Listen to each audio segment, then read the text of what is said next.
Fuck all that. All right, let's go. Hello, all YouTubers. How you guys doing? This is good old Grandmaster Revan here.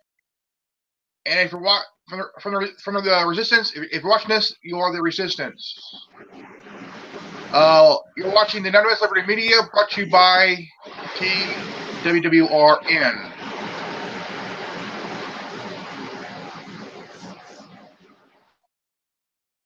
And I am I'll tell you what. Signal. My guest today's roundtable free for all is Curse Wolf, and this is a roundtable free for all. And we're gonna talk about all topics from the paranormal to conspiracy theories to anything that's need to be voiced and opinionized. So how are you doing, Curse Wolf? How you doing, man? I'm doing grand, little low on my personal medication, but I believe I'll be able to make it by. I've always been self-sufficient, self-sustaining, and self-surviving, my friend. Yeah, man, you need to survive to thrive, my friend. And, exactly, brother, exactly. And if you're watching this, please leave in your comments and oh, please comment. Please comment. Yes, please comment. Anything about what you have in mind. So now, so where should we start this off? I want to start off tonight with a conspiracy of celebrity deaths, and which is very mysterious. So, we all know that celebrities die, some natural, some mysterious, some overdose, some end up committing suicide. From rock stars to actors, actresses to athletes. And one of actors we talked about last night, Curse, was Paul Walker. Now, Paul Walker, we all know he was part of the iconic, legendary franchise Fast and the Furious.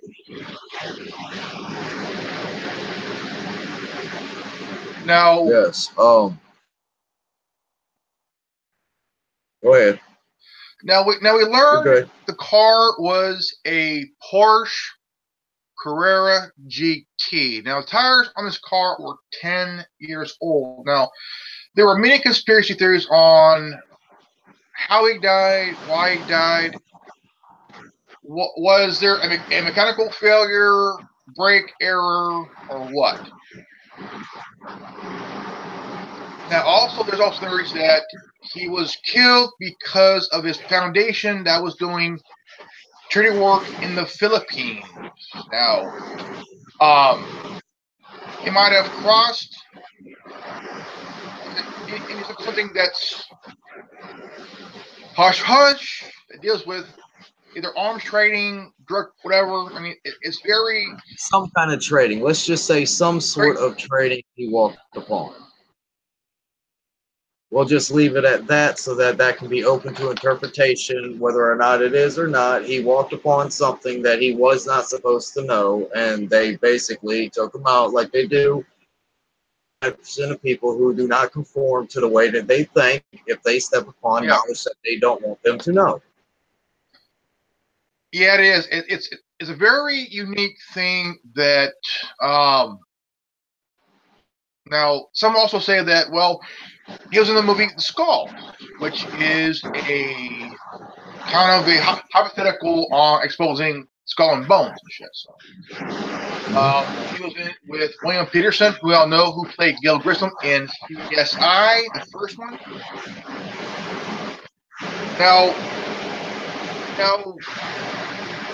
my folks watched a program called Mysteries and Scandals that had to do with the daughter of Whitney Houston and Bobby Brown. Bobby Christina Brown, who was also found dead in the same way as her mother, face down in a tub of water.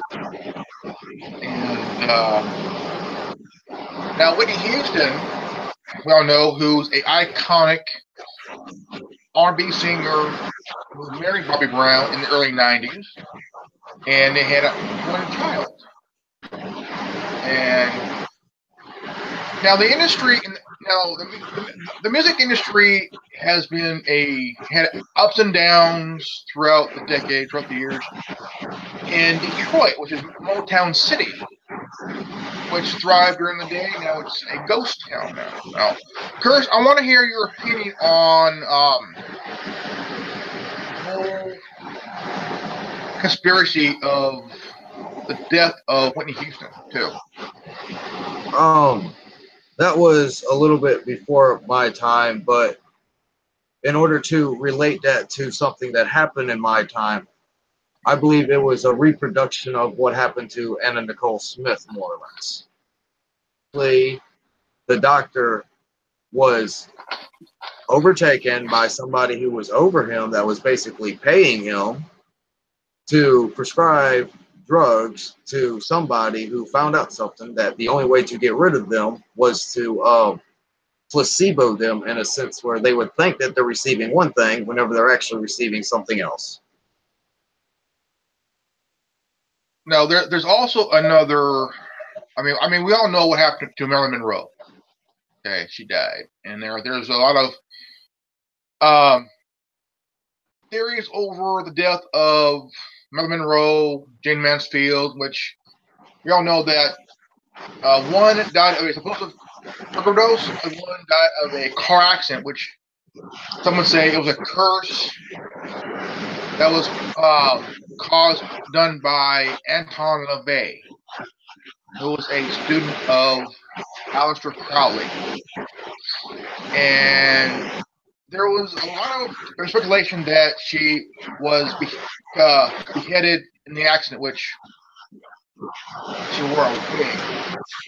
And now, whoever came with that rumor is still, even though it happened 51 years ago, about 50 years ago, and she was 36, 37 years old, and a former Playboy bunny. It also might have to do with the curse of the Playboy centerfold. This of curses and everything, that's based off of something that is more or less myth. And myth basically means that there was at one time enough evidence to validate that these events did happen, but now there's not enough evidence to validate that these happened. So more or less, in my opinion, these curses that are going around needs to be a little mystery machine Scooby-Doo come around and rip off the mask of the people who's running around performing these modern day curses that have lasted 50, 100 years. True. Now, because that's my personal opinion of what these curses are. Now, there's another one that you mentioned here last night during our talk on Facebook Messenger, that the death of Robin Williams was no suicide. It was a it was a very distinguished and very executedly done murder, because there was actually a video that I witnessed. I don't remember where I saw it. I know for a fact it was not YouTube. I believe it was on a site such as Dailymotion. I'm not saying it was on Dailymotion. A site such as Dailymotion, where they actually showed a video clip of the morning where Robin Williams supposedly committed suicide. Right before 5 o'clock in the morning, and they ran the time to almost 10 o'clock. So basically what happened is you see a few heat signatures in the house at the beginning, and they ran it within like 2 minutes of each other. And you see everybody leave out of the house, leaving Robin Williams in the house. And the thing is two mysterious heat signatures just appear on the screen where Robin Williams is at. Robin Williams does the suicide attempt, which these two mysterious heat signatures force him to physically grab him and do all this. And then these two heat signatures mysteriously disappear. And this video has disappeared to my knowledge as well. If this video was ever found, resurfaced, YouTube would automatically censor this video. This is why I so said would it's not Facebook. on YouTube. It was not on YouTube. It was on a site like Daily Motion. Daily Motion is a pretty good website where you could upload videos of any kind, and it will not be censored. It will not be censored. It's like break.com, which you could upload any video of any kind, and it's good to go. But YouTube has an issue dealing with. We all know that Paul Logan. Logan Paul, which we all know that controversially ripped off Flowbots, and I'll straight up say ripped off Flowbots and took their 2 words of no handlebars and put it on merchandise with his name and made more money than Flowbots did. So they kind of got pretty angry and came back and said, we know how to handle your bars. That's insane, man. I'll tell you what. But what Logan Paul did really disgusted me big time because, you know, I do believe in the paranormal. I do believe that spirits can be very pissed off if you desecrate the land that they died in. That's just one way. Now what he did was very disrespectful, unreprehensible, and very disgusting. Now, this crew took pictures of his dead body, even though the face was blurred out. Okay, can't see nothing. He still mocked this dead body. The person died there.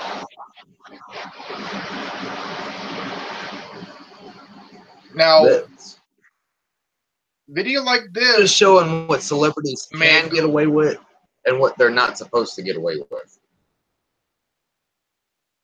We sit in there feeding the machine, which is basically fueling the sheep.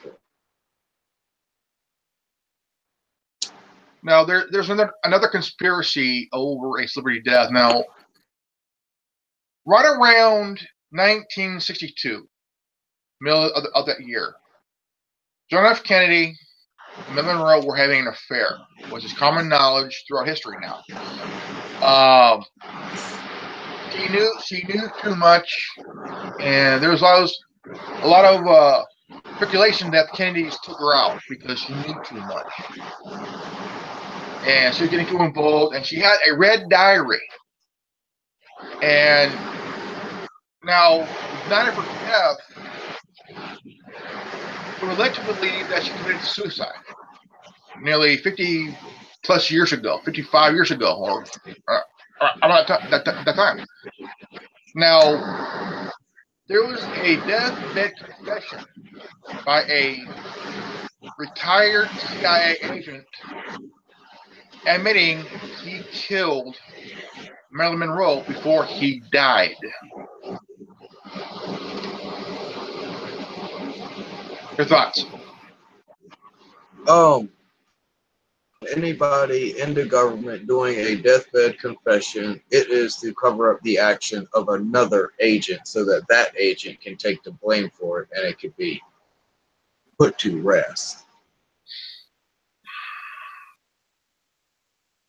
Is my thoughts on that personally. That is a good good theory there. I mean, it's really good. It's a good thinker. It's a good theory that it could be wondered on. Now, there's been a lot of deathbed confessions over the years. Some debunked, some not debunked. A lot of celebrities in the 60s. Now we got the number 27 was another curse that we've heard of over the years. I mean, we've had Jim Morrison, we had Jimi Hendrix, Janis Joplin, Kurt Cobain, Amy Winehouse. That the singers and actors at that age were dead at 27. some suicide, some drug overdose, some being murdered. Do you think that this is a curse that can be debunked, or Nope. is it I could debunk it right now for you. You make X amount of dollars at some point in time where you make over X amount of dollars. A person walks up to you and offers you something. Depending on what you say will depend on whether or not you wake up the next day.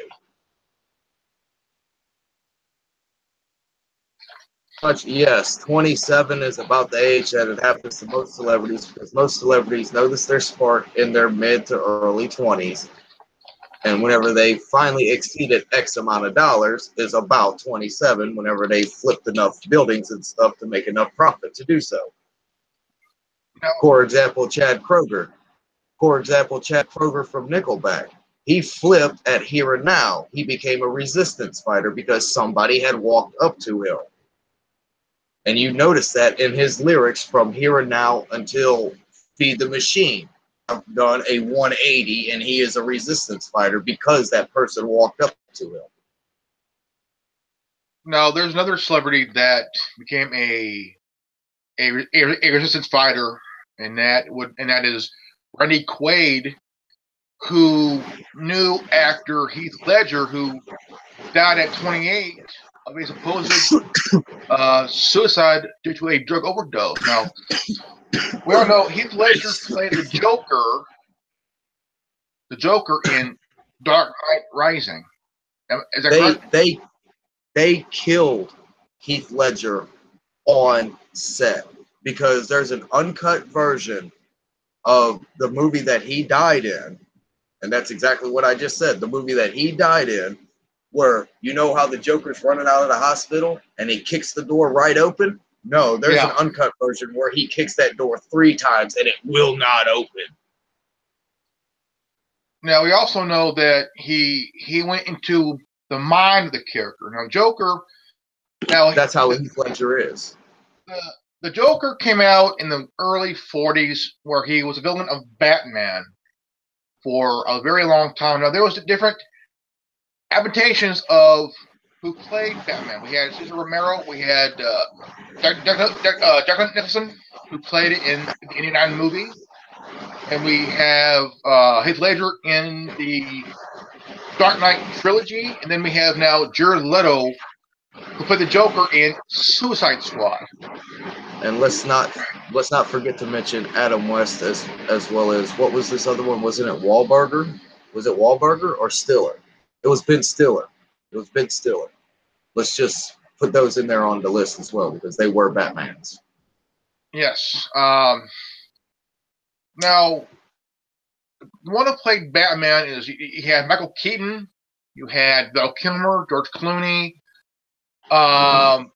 Christian Bale, I think, who played a better kind of, but not so much better than Michael Keaton's version.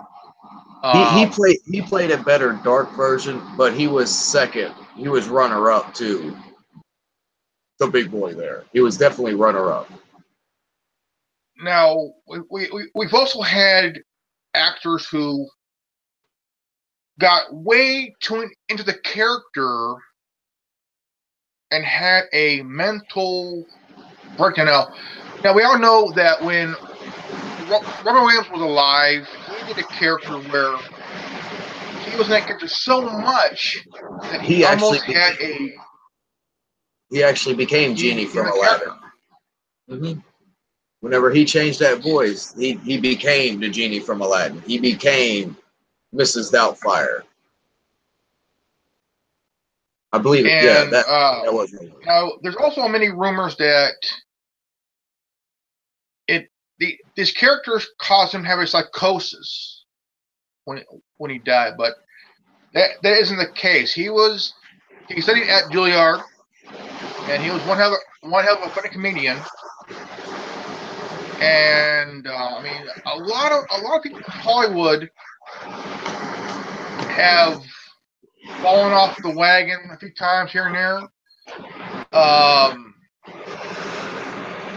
then you had some that were rising to fame, but all of a sudden crashed over an incident. Now, Fatty Arbuckle had a career in the Sonic movie. He made $1 million a year. The first one to do it, and he hosted a party in a San Francisco hotel where he was accused of raping Virginia Rapp. But we all know that she had a illegal abortion, and it caused death. Now, Fatty Arbuckle was a pretty big guy. He was about 350 pounds, big guy. And you know, Hollywood has a dark history. Now, let's go with the music industry. Now, a lot of rappers have known to die very mysteriously. Some drive-by, some health reasons, ODB. some that were. Gotta call out one of the good ones, ODB. We had ODB that died mysteriously. Eazy-E out of AIDS. All within 5 years. I mean, 5 years. I mean, that's like, wait a minute here. Here's a co-founder of the NWA, a legendary rapper. And now, the funny part is, Suge Knight was on the Jimmy Kimmel Show, and he slipped on saying how he died. He explained it where you could take a vial of blood tainted with AIDS or HIV, and you could stick someone with it, and you could die within days, weeks, or even months. As long as it remains airtight whenever you inject it, between the time that you make it potent and the time that you inject it, as long as it's airtight, they can transfer the virus. Now, one of the topics here I want to also go along with is that there's a lot of suppression of inventions. Now, I came across a video of a guy who died a few years ago, and he owned a 1970, a modded 1970 Ford Galaxy.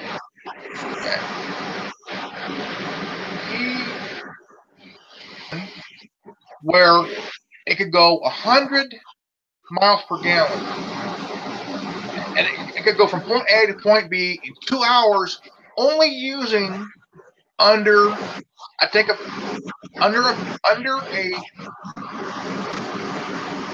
of gas.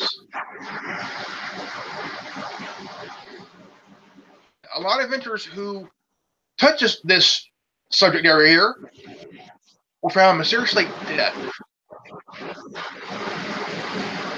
Yeah, there's also the fact that heat creates energy, so we can technically not be creating all these landfills and burning our garbage for one thing and create our energy, and it'll be like at least 13.5% of what your bill is now, because it's a hell of a lot cheaper, because it's everything you're throwing away and we're just lighting a match to it, creating your energy for it. We have the filter system to throw it back into the atmosphere, all the smoke. We have the filtering system technology available to citizens. So the thing is that why are we relying on solar power or wind power whenever we can rely on waste power instead, which is constantly reproduced. You can do it at any point in time. It doesn't need to be or daylight outside. You can burn trash anytime. But nowadays you can't burn trash. You can't burn trash. I mean, it's a good idea to do so, but how we're in this bubble of going green. I mean, if you look at solar energy, it's the one thing that these power companies do not like. They hate it because they're not getting the money. put in because our they pockets. are a monopoly. Now, there was a case. Your electricity company around you is a monopoly, brother. That's how come they get angry whenever you decide to hook up a solar panel to their box, because they realize that they're losing money, and sooner or later the bill is going to be $50 given to you instead of them taking $150. There's a case back in Florida. Okay. Now, an elderly woman who learned to be self-sufficient. She collected rainwater. She used it to wash dishes, to bathe in it, to water plants, to cook with it. And she also learned how to use solar energy.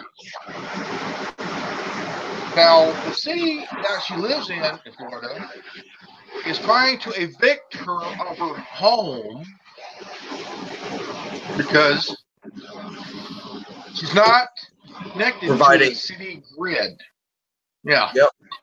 She's not providing to the city location. And technically, I have a picture that's not part of my personal means that 13, I think it says. We were doing just fine before we came up with income tax, and we already had paved roads, we already had an army, we already had a navy, we already had police force, we already had fire departments. Why all of a sudden start taxing us for walking down the street and taking a breath? Is more or less what it basically says, and I'm just saying the nutshell of what it says. Now we got companies in oil, gas, even pharmaceuticals. Okay, billions of dollars. And now we got satellite companies, cable companies, and even internet companies. Now, Kirsch, you did something very creative with how you're getting your work down here. You bootlegged your service, right? Yeah, the way that I'm using this extremely slow internet because I've technically lost my cable connection is I'm basically I have a cell phone with cellular service. I have it plugged directly into the computer as an Ethernet. The thing is that all you do is turn on your tethering device, and you can do this. There's an option inside of all your smartphones. You hit tether, and it'll turn on your device because you can charge your phone from your computer, right? So plug it in like you're charging it, and hit tether, and you will have internet. It may not be very good, but you will have access to the internet. There's also a way. This is a little called bootlegging. This is basically back in the old days where you hop off with somebody else's cable. Would you call it the off-grid internet? I would not call it an off-grid internet because you have to have a cellular device in order to do it. But I would say that it's a better way to be on the internet without directly using your computer's IP. You're using a different IP to connect to the internet. So it's like you're putting up a shield in front of somebody so that they can't see your actual IP address. And there's no way they can actually see your actual IP address because it's coming from the cellular device instead of the Wi-Fi connection from the laptop. Now, I could say this is very creative, very brilliant idea. If anybody has problems with their internet provider, like AT&T, Verizon, and so on and so forth, this would be a very creative thing to do. It's very slow, very annoying, but hey, you have access to the internet. I gotta say, learning. I mean, just learning on how you provide your own service. Now, I gotta say this is very, even though it's slow, it's very creative, very inventive idea to not just hide yourself within cyberspace, but also it's a big kicker to get on cyberspace. Yeah, and everybody knows how to activate their hotspot. It's within the hotspot menu where you can do the tethering as well. And everybody always knows a hardwire connection is better than reaching out and grabbing the air. Now, I use a iPhone SE, which I could use as a hotspot for my laptop, or I could go with my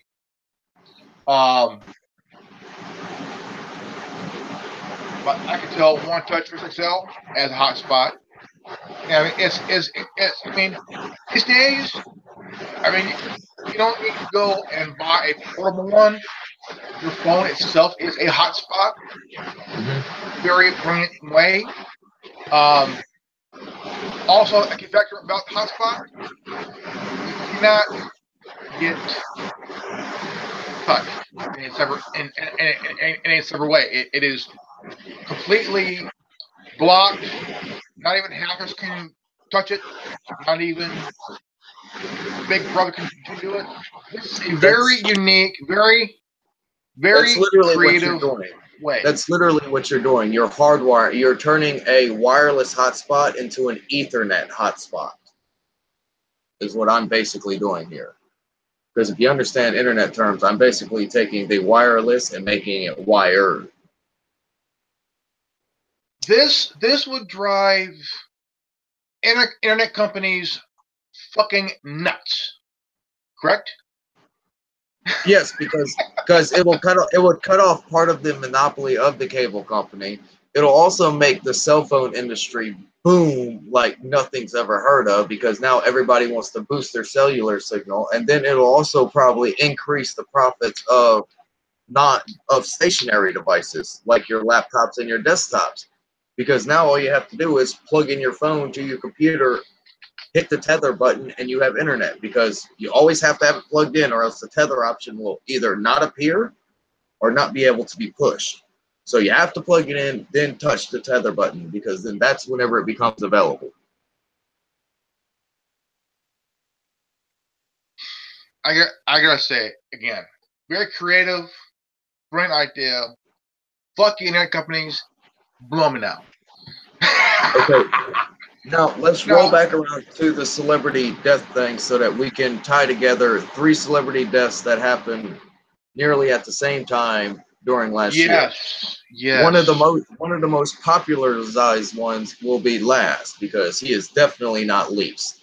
First, I'd like to mention the lead singer of Moose, which at this point in time I do not recall his technical name, as well as the lead singer of Soundgarden. These two members passed away. Chris Cornell, Chester Bennington, and Chester Bennington was Linkin Park. Yeah, Moose. Yes. Moose's lead singer passed away within the same time frame. And these 3 were actually, Moose was the mentor. Same week. Yes, exactly. Moose was the mentor, and Soundgarden and Linkin Park were the students. And more or less, they walked upon Pizzagate. Is literally what happened. They walked upon Pizzagate, and they was this close to revealing it to the public. Like, if you would have gave them 24 to 36 more hours, the public would have known from every celebrity that Pizzagate was real. That's how come they went boom, boom, boom. It is, in fact, the real deal. I mean, you look at celebrities that have that know something. Okay, like, for example, Tupac Shakur. Very influential, very highly educated. His mom and dad were members of the Black Panthers, the original Black Panthers, and here at 25 years old, he was gunned down due to this East Coast West Coast bullshit. Influential legend, Notorious B.I.G. Biggie Small.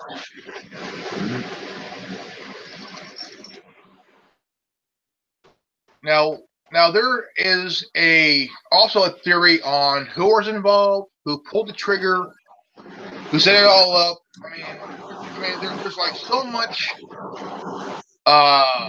questions going on. Let's put it this way. It was a publicity stunt that went too far. And the moment that it went too far was about 3 days before Tupac actually got shot, which was probably right around the time Biggie Smalls was just becoming out of the public view of being shot. Because it was all a publicity stunt, and at that time, murder was the thing to do. Nowadays, it's a suicide or a heart attack, but at that time, it was murder. It was a drive-by shooting that killed both men. And I bet you, if you go back to the witnesses, the descriptions of the vehicles are similar, but not exact. Yeah. Now, these deaths evolves around two people. Now, Suge Knight is a very heavily in the West Coast, and he had money. He had, people that would do work for him. I missed his name. He had the Pyru. Suge Knight. Yeah. Yes. And yes, he had. I missed his name. He had Pyru gang members working for him in Los Angeles, and another one would be Puff Daddy, now P Diddy, because of the death of Biggie Smalls. Yeah, they got it. Puff. That's why he went to P. Because both these guys who are iconic figures in the East Coast and West Coast area and the business area. Now, one of the celebrities that also mysteriously died is Lenny Bruce. He was an iconic comedian from the late 60s. He was an advocate for free speech. He would get arrested for obscene language, which is perfectly illegal under the First Amendment of the Constitution. And he got cited for foul language and indecent. And then in 1966, he was found dead with a heroin overdose. And add insult to injury, police officers put his pants back on him. Which means the police officers contaminated the scene before anybody even processed the scene. Yes. And, if you were highly influential, like Lenny Bruce, or Bill Hicks, or George Carlin, and I'm surprised they haven't got Carlin yet, man. He died back in 2008. He was 71. I missed that. Man. He had a dossier on him by the FBI. The FBI had dossiers on everybody from I was so busy in 2008. There was so much stuff going on with me in 2008 personally. I forgot. I didn't realize that Carlin went. The FBI had dossiers on every celebrity, from politicians to musicians, sports stars, actors, and so on and so forth. And during the late 60s, early 70s, the FBI had a program called COINTELPRO, which lasted until early 1970s. Baker Hoover went after the Black Panther because they were highly influential in Chicago, Los Angeles, and even in Detroit and New York. And they even tried to have Martin Luther King, which Martin Luther King was a highly influential minister. He followed Gandhi. Junior, right? Yeah. We're talking about Junior. Yeah. Now, if you look at within the last, I say, 60 years. 60 years. Into now. A lot of celebrities are becoming more liberal as they were back in the day. Now, you have actors who are becoming awakened because of what happened with Weinstein, Harvey Weinstein. And a lot of people are coming forward telling what happened to them. And recently we had Eliza Dushku, who admitted she was molested when she was younger.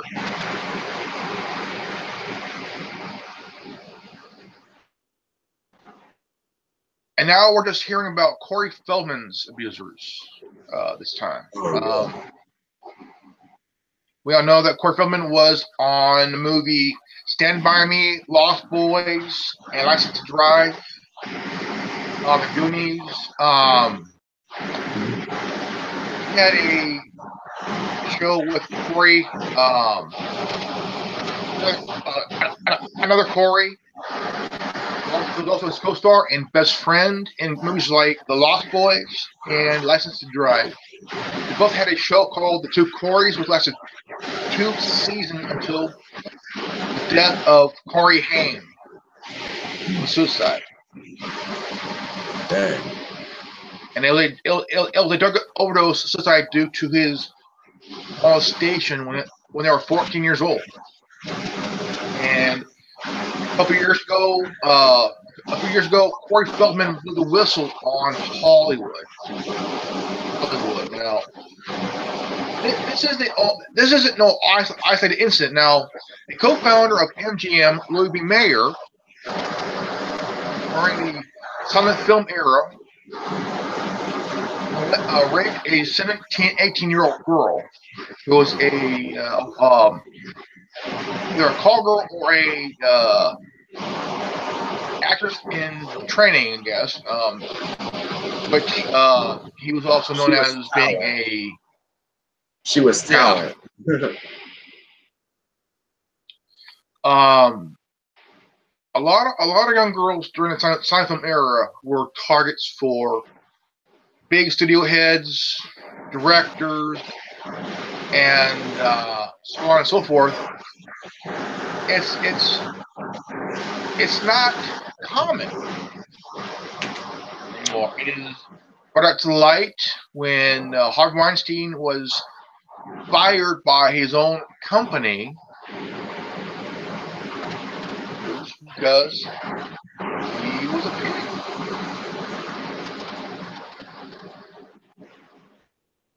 I mean, look at Bill Clinton.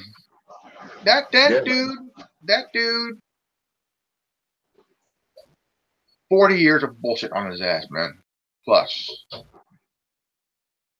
Yeah, man, since we're circling around the topic of politics real quick, we'll bring up recent events. Well, to me, it's current news, recent events. Of where you remember how Trump went around and shook everybody's hand in Congress? Yeah. Did that work? Well, whenever he did that, Trump is a businessman. Everything's done by a handshake, and depending on your handshake will depend on he determines whether or not his specificity of what he wants to specifically do with you. So basically, through that line of thinking, he started doing his own personal workings. Now, we all know that the black government, the shadow government, which believes that they control the populace of the world, the deep state. Exactly. They believe they control the populace of the world, which in turn they do, but still we're sitting here doing what we're doing. But as I progress upon this, I would like to state that if you don't agree with the way that the shadow government does things, they will walk up to you and present something to you and basically say, either you do it or you see this piece of dirt, I know how to put it on you. And that's what they're doing now. They're going in there and they're going through each person that started to agree with Trump or Trump had put in office, and they're putting a piece of dirt on them if they don't agree with them to conform back to the way that they're supposed to do instead of the way that they're now being told to do. Well, right now they are definitely afraid now because Yeah. Things have changed. And he's talking about things that he's been talking about things that we've been wanting to talk about for a long time. We have the potential for the government to wipe out all three branches for the next 3 years. They basically set the timer for that to happen. That's what they've done by putting Trump in office through predictive programming. They've set it up so that they can wipe out all three branches for the next 3 years. Now, upon that, as soon as they hold the actual election again, and for derogatory terms, intentionally, when the sheeple go and vote because they believe their voice is heard, it'll be a completely reset system where they're controlling everything, and technically your vote matters less than what it did. And technically, these immigrants who come in and use old names and everything won't even have to matter because A, they put the names on the docket this time. B, if you don't vote for the correct one, C, they will make sure they put the correct one where they want to. It's going to become nearly a monarchy, but not with a kingdom sense to it. And it would be controlled by the five families in banking. Exactly. It'll be controlled by pretty much the industry of corporation. This will become a corporate country. This will become either resource countries or entertainment countries or countries. I still have a dollar. I'm still waging on when the Queen of England is going to croak. Still got it. Still waging when. I got somewhere around here. We all know that Prince Harry is marrying actress Meghan Markle. Now, how will she fit in the royal family? She's an American First and foremost, why do I know the name Markle? Who is her mom? I have no idea. I don't know. Angela Merkel. That's the name I know is Angela Merkel. She's in the show called Suits. Suits. She was in another program. Have you heard the name Angela Merkel? Or is that who we're talking about? We're talking about Meghan Markle. Okay, I've heard a name called Angela Merkel. A young actress who's engaged to Prince Harry. Can you Google real quick who Angela Merkel is, Grandmaster? Yeah, I can. Let me see here. Figure out who Angela Merkel is. See if they're related. See if those two people are related real quick. Because Angela Merkel, I know, is on the opposite end. Is not on our side. I know she's on the opposite side of the fighting field. Angela Merkel is. Angela Merkel is the Chancellor of Germany. Exactly. Find out if those two people are related. No, they're not. No relation. They're not. No relation. Okay. No. Angela Merkel could be the daughter of Adolf Hitler. Okay. No, because there's a lot of speculation and other shit like that on Angela Merkel being the daughter of Adolf Hitler. Yeah, but I was just wondering because whenever you said Merkel, that's the name that appeared in my head. I'm like, where do I know Angela Merkel from? Meghan Merkel looks half black. Half white, almost. Yeah, I don't pay attention. She has dark hair, almost a mocha-colored skin, almost. But she's real pretty, though. That helps better with a description because I don't pay attention to celebrity names. Because basically, what I did was I came from underneath my hermit rock and stood on top of it real quick and said, "Hey, this is what you're supposed to be doing.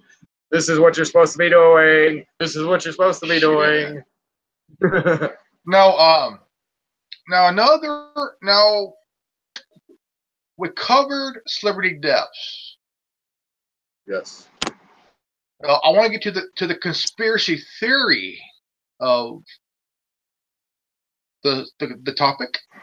Now we've had We don't know how they died, and now this would be the biggest mystery of their deaths on how they died. Well, what was the cause of their deaths?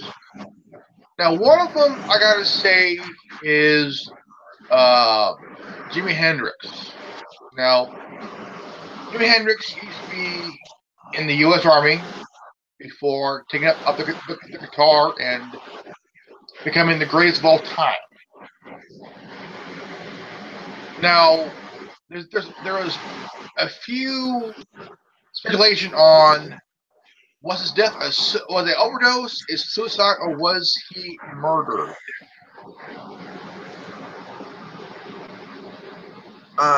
That I wasn't real big on Jimi Hendrix, but if anything, I was more of a Grateful Dead whenever it came to that person, and I can't even remember his name. Are we talking about the same person? Jimi Hendrix, he was the guitarist that sang Purple Haze, Hey Joe, Along the Watchtower. He also did a instrumental of Little Wing. Yeah, I remember Watchtower. I remember the Watchtower song. Okay, that guy. Okay. Oh. Yeah. Yeah, I think he was another placebo effect where he was given something, told it was something, and it was actually something else. Now, during the early 60s, the FBI were experimenting with LSD. Yes. Okay. Now now the Rolling Stone member of Brian Jones who died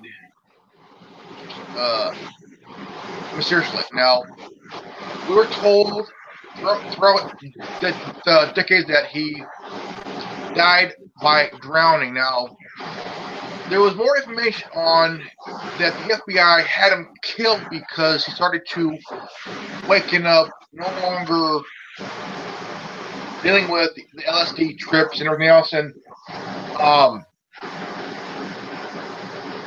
during the time of his usage of LSD, he also had the Beatles, John Lennon, Ringo Starr, the Beatles using LSD.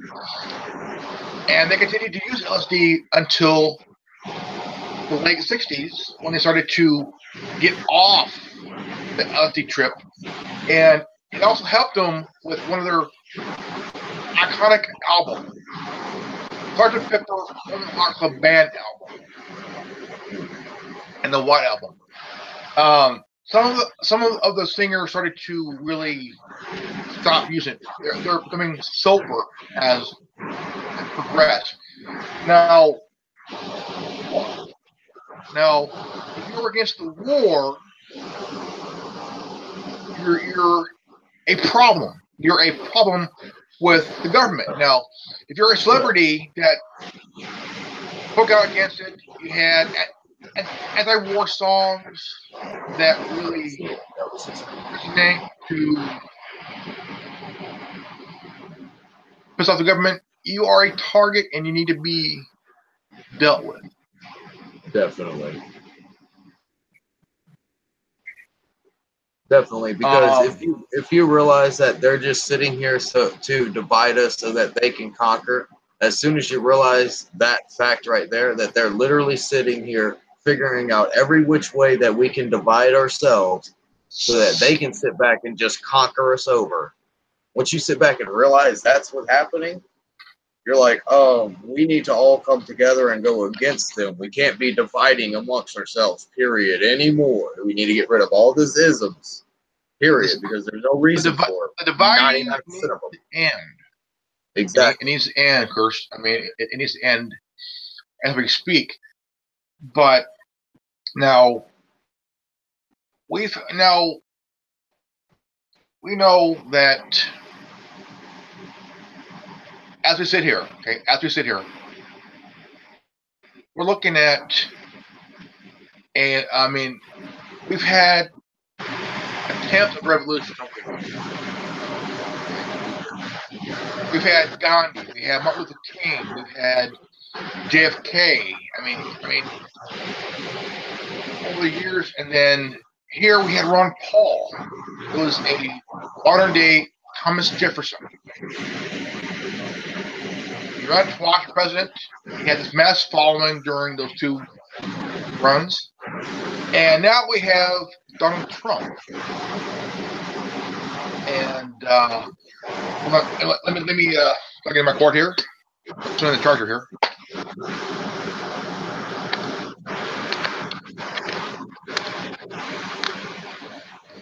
Now, we have a Donald Trump. Okay.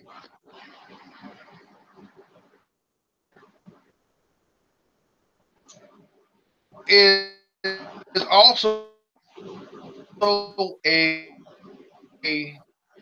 like you said before, he is a resistance, and this time, right? And I would say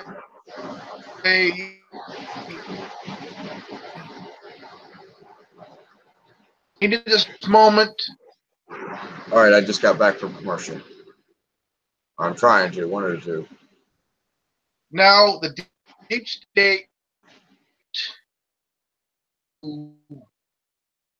destroy free. I'm kind of in the middle of commercial ever since you started talking about Trump again. I went to commercial whenever you started talking about Trump draining the swamp. Sorry about that. I don't know if that was your words, but that's what happened here. You started talking about Trump draining the swamp, and we went to commercial. Damn. And we're still in commercial. But yeah, pretty much if like we're saying, we're all divided on the side of the resistance as well. We all have to come together. Trump has created the deplorables, which is their technical rich person society of the resistance. I'm not saying that we need to conform to the way that they believe. I'm just saying we need to take in consideration of the fact that there are more branches of the resistance out there that are not correlating all together at the same time in order to create the common goal that we all need. We all need these people out of power. And each group of people individually is not doing their job properly, where they all have to internetly twine together and you unanimously one time basically say no, more or less, instead of each one of them yelling no at different intervals.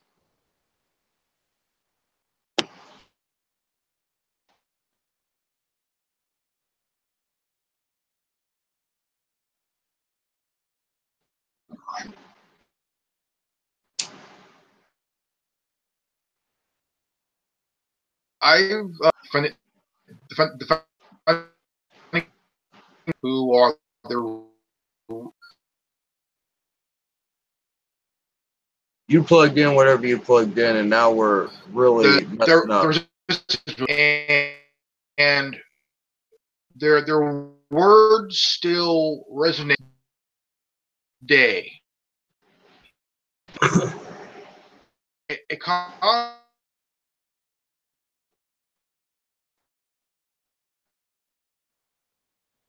A wave of words that spanned generations, even the deep state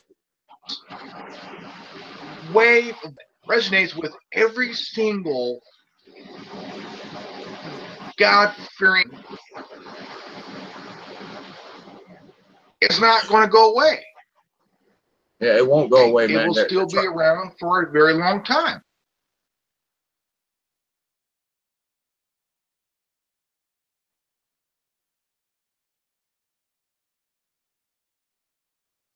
Huge going.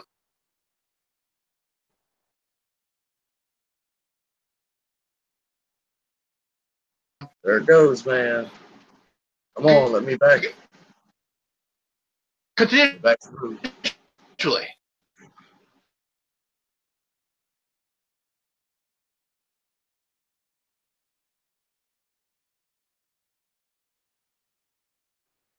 Come on, let him. Every time I plug in the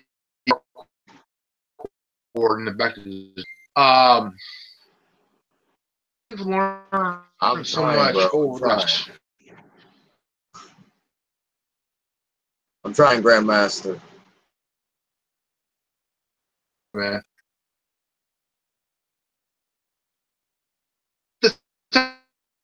I remember. Won't leave until we get this job done. Okay, I won't To do. We got a lot of low security.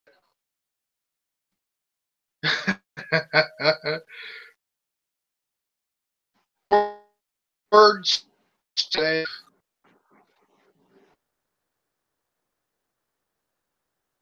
in the man until we say we are done.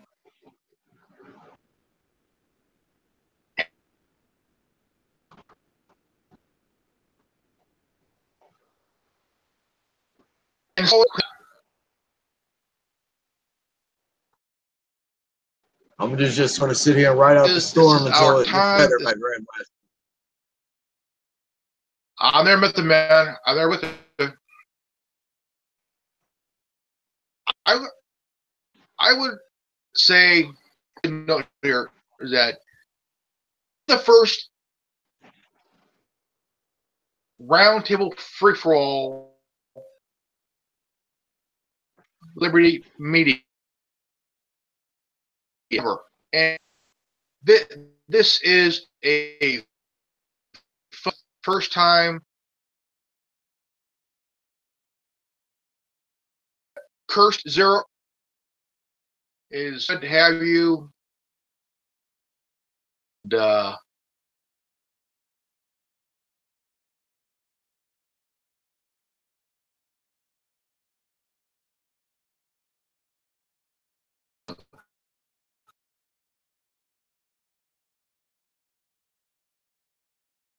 didn't lose the guy here. Let's see here.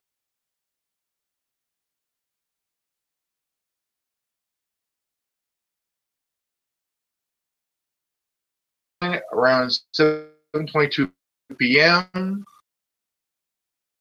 Where is Cursed Zero?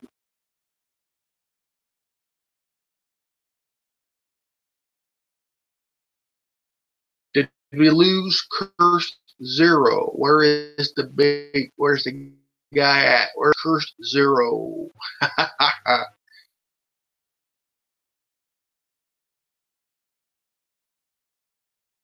Back. Connected. Hi.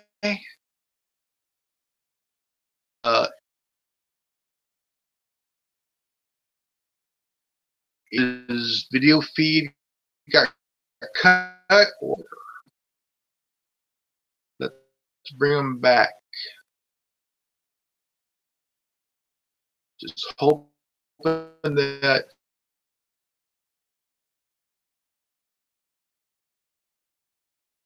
connected.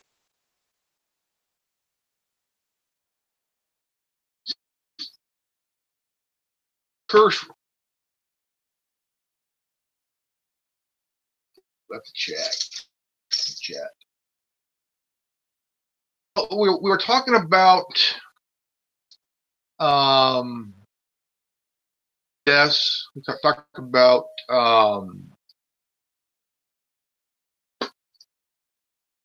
the big market of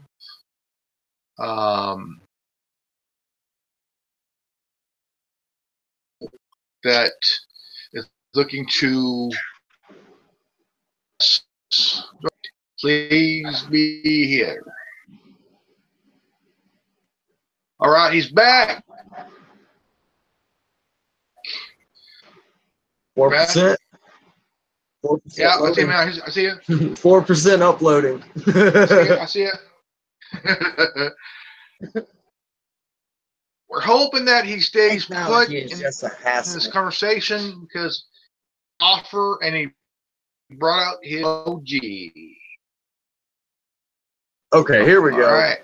as soon as you basically was talking about Trump was sitting here draining the swamp, the entire thing went. So basically, my input to that is there, like I was sitting here saying, Oh we need man, to stop letting them show us divide and conquer, where they want to divide us and conquer us. Where basically we're sitting here on big our time, side man. of the resistance, And and we're all divided, and we need to all together scream there, no instead of screaming no out of sequence. it is a very. This has been happening. Round table with you, I,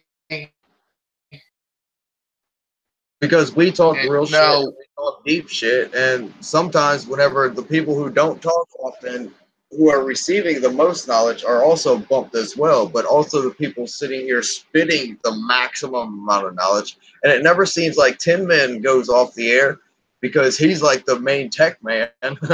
That's a pretty funny acronym to put behind, not an acronym, a pun to put behind that, because he's the one. He's the one. Whenever we're all together. Yeah. He's the one that takes care of the tech engineer behind all that. We've had 8.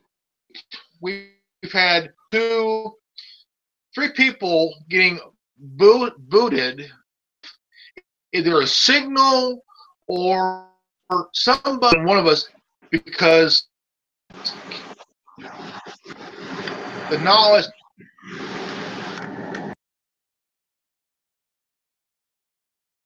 That's group from technical difficulty here, but we're still moving on. We ain't stopping.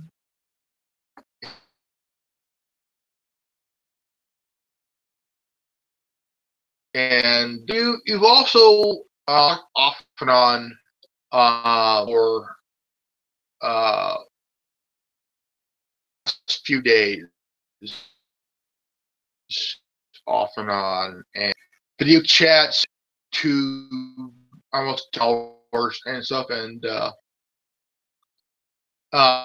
we've talked about the hive mind. We talked about the collective and the duality. Duality. We may have big man.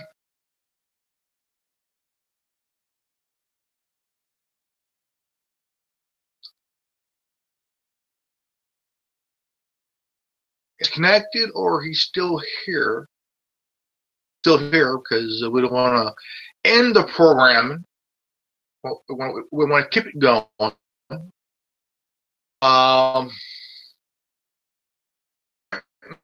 Now, join the call when we had another cut here, and he left the chat. And yet, we're still going to continue to Journalist Liberty Media, a free for any of you who are viewers on the comment section, and give your feedback on tonight's table. Again, my guest is Curse Zero of the Round Table.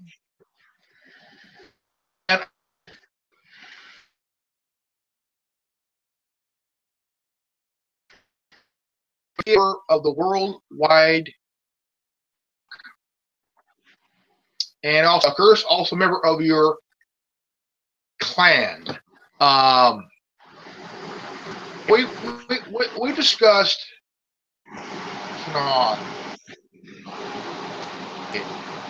and we were talking. We were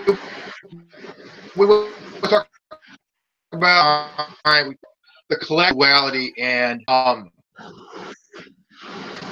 the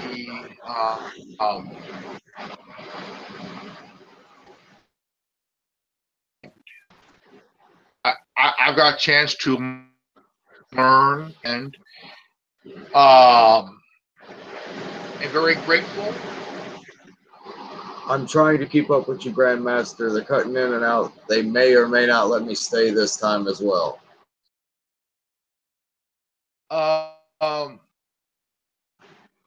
Having some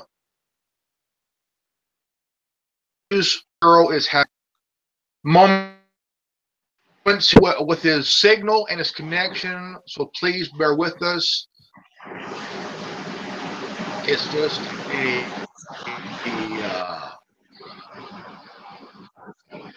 on us to help what's important. So yes, they do not want us to talk about the universal war because it is a war against collective individuality that is basically the universe sitting there trying to fix itself over a split personality and basically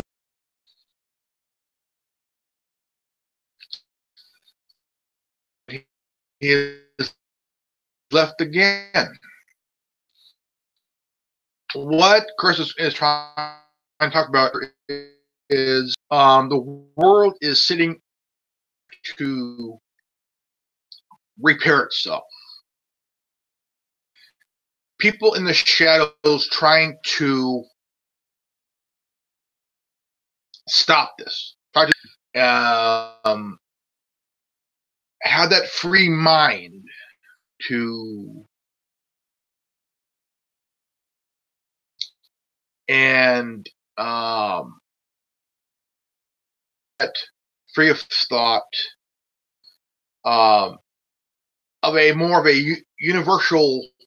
Well, now said the Earth's fine, the world's fine, the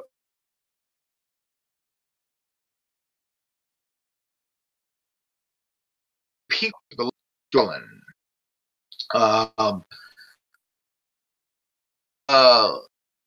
His signal's good right now. He'll come back here in a moment. Very touching subject on the matter tonight. Right, Roundtable free for all. Subscriber and viewer, please comment in the comment section, like and subscribe if you're new to this channel.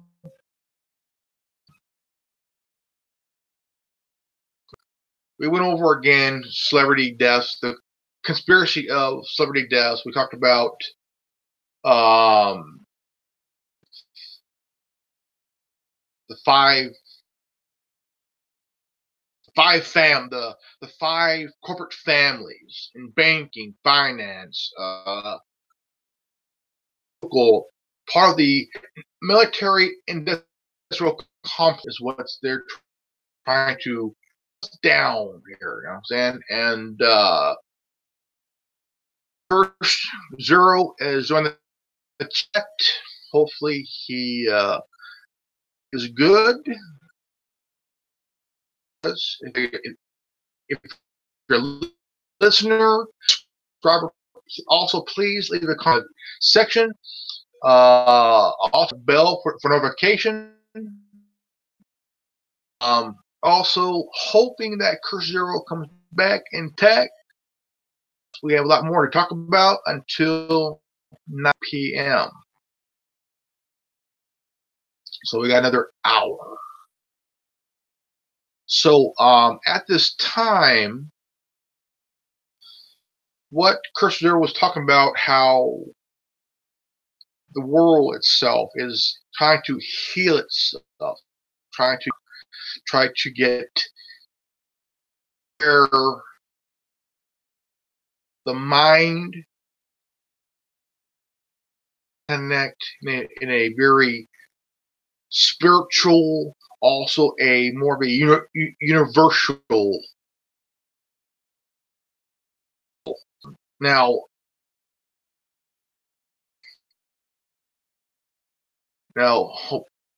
he's hooked up. He's joined with the but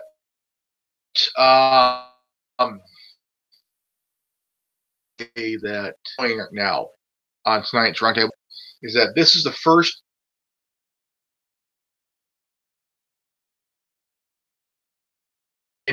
Cruzeiro joined the call. Hopefully, I hope it's good and we can finish. So he could continue to explain the matters of. And they got Mephisto. Warrior.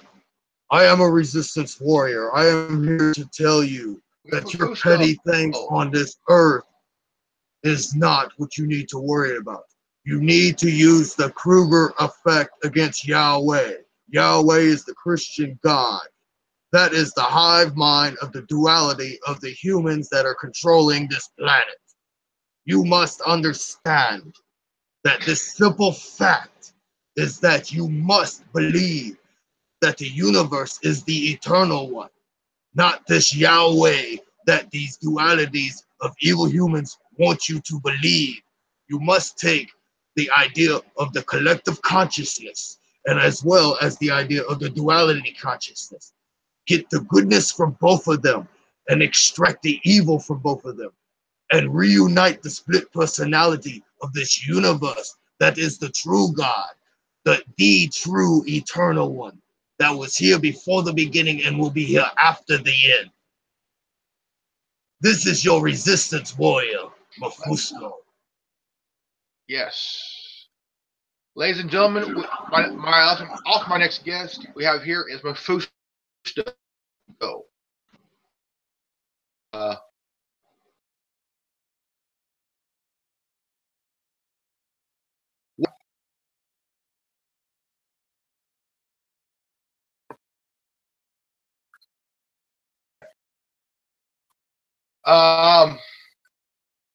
Having some kind of a difficult, technical.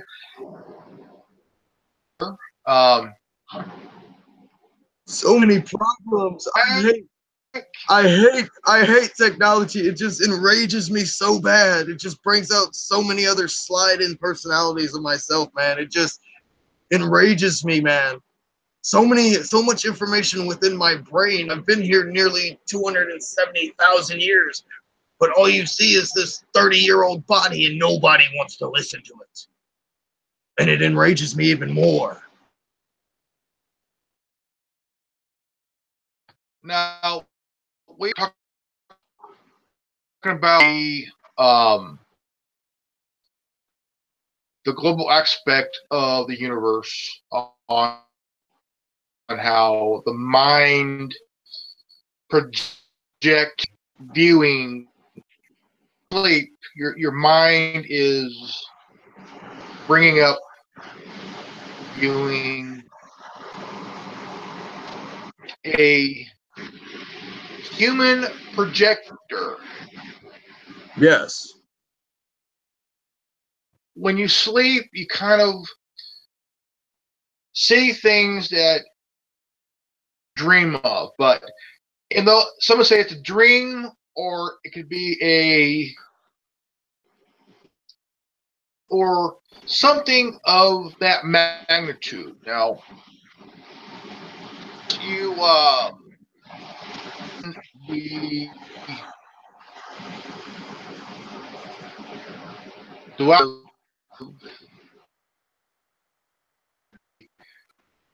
in a universal galactic please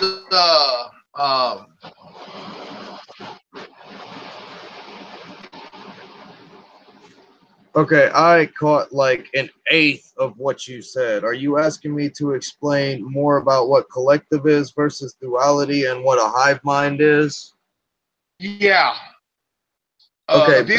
Our viewers media would learn to know what the hive mind collective. Basically, basically what I'm explaining whenever I say hive mind and I say queen is you have to relate it to ants.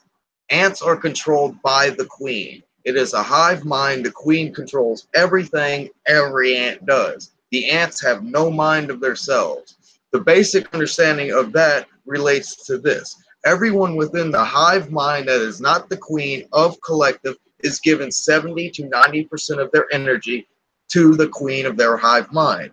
So basically, what the duality of the evil humans are doing is creating a queen. And basically, the basic name of that is Yahweh, which is the Christian God.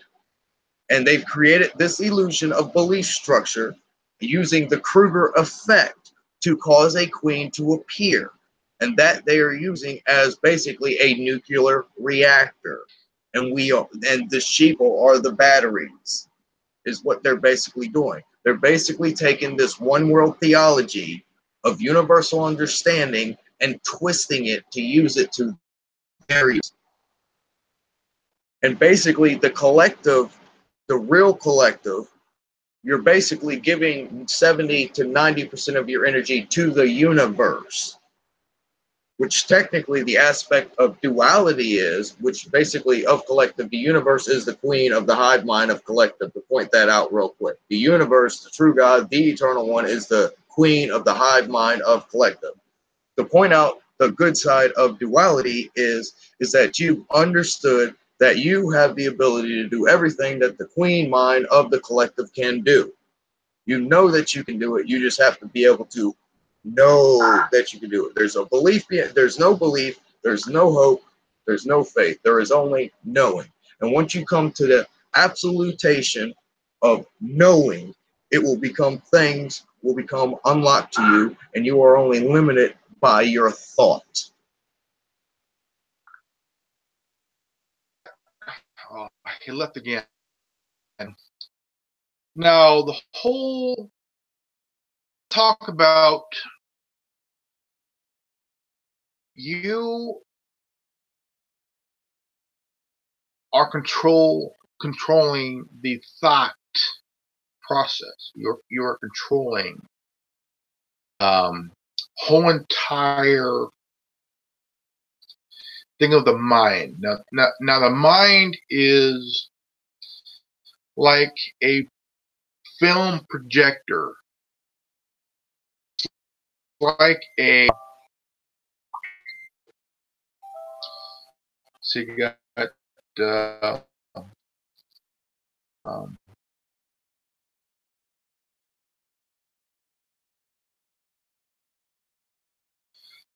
now having some difficulty. Curse Zero is having some difficulty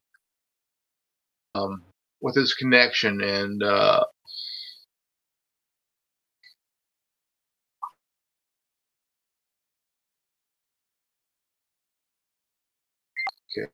let's see here.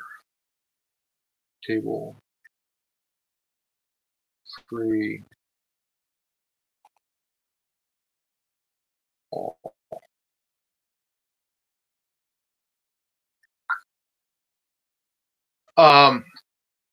The Cursive group chat, it's his connection.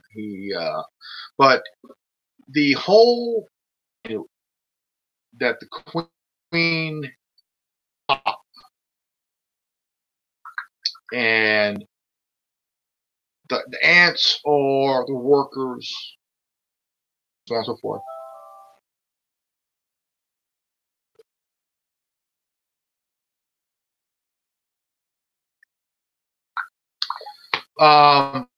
There's a huge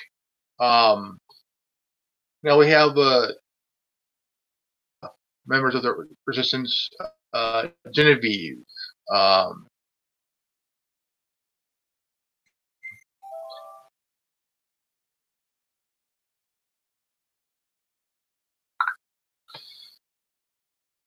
Genevieve, come here in a moment. She messaged me, and we're going to invite her here.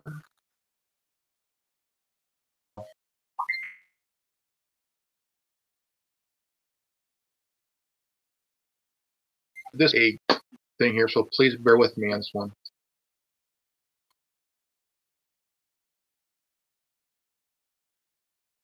I would come back. He's having some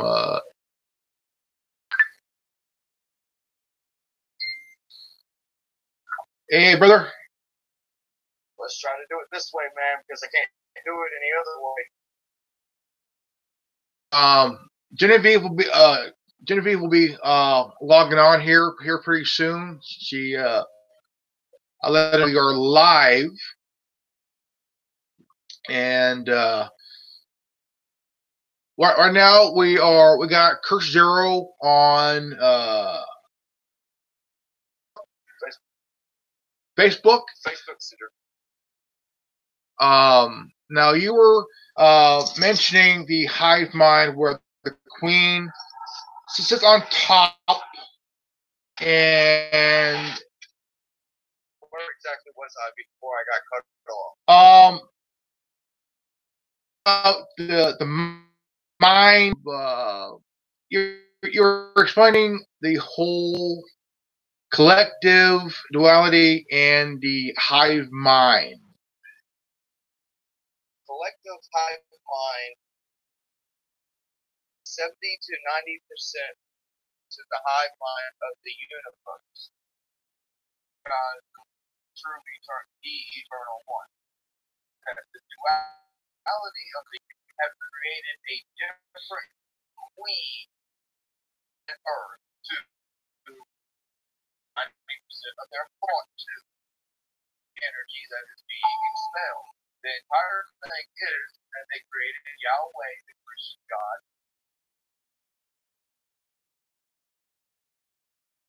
that is charging.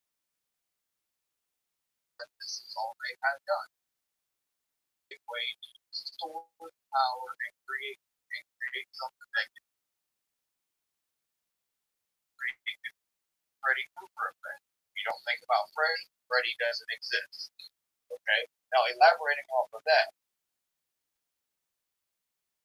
peace on a universal level, not a planetary level, because universal level, you don't have to worry about every little bitty rock, because the universe is that peace. You do this, of the universe is collective duality. Good things come collective, which is all the things that you sit here and basically know as being the of the universe. Well, the next of the universe is within your being. Today, within the soul, with the tangible thing, which is your soul. So the difference is that duality means because spirit chooses to do, because it is spirit, it is God, it is the eternal one, it is the universe. It decides it, but it's called the split personality of the it's called the duality aspect, being that does not have love and create either with love that makes them choose behind that being and the bad of the collective, and the mind and good of both of them together. Basically, in the realm, they get the queen of the higher mind of the collective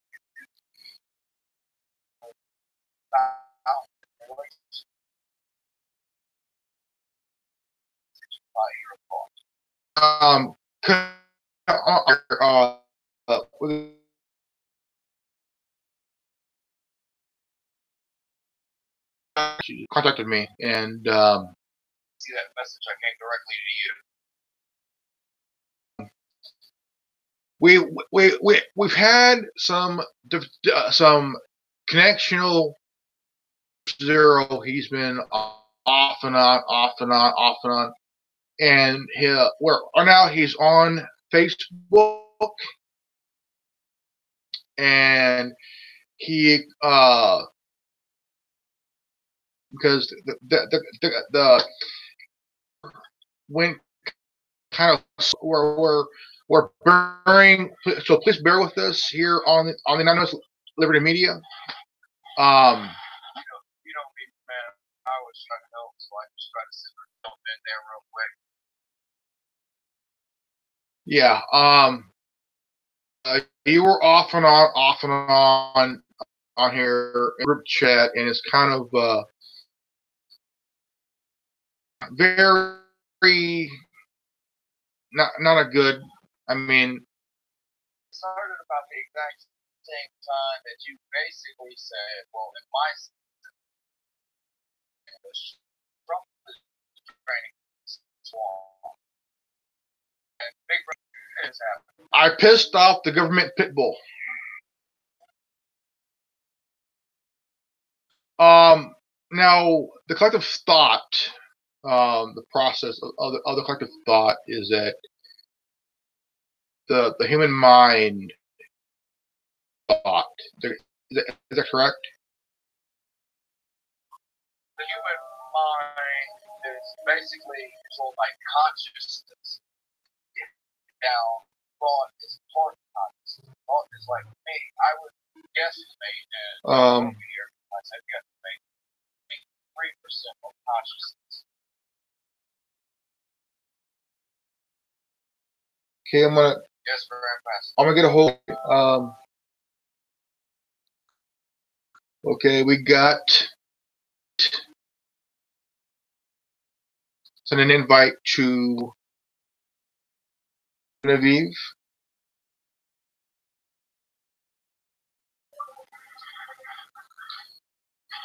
So we could hear a woman's.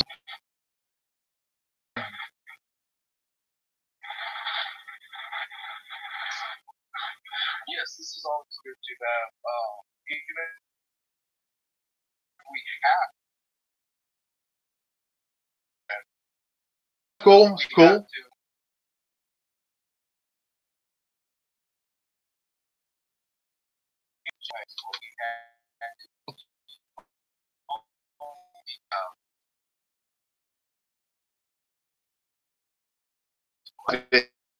With the dealing with the whole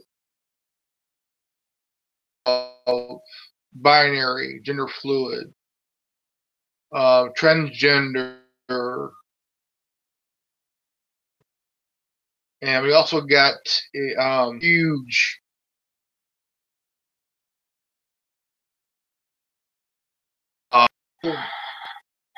identity gender crisis thing has been going on for about a little over a year that we know of.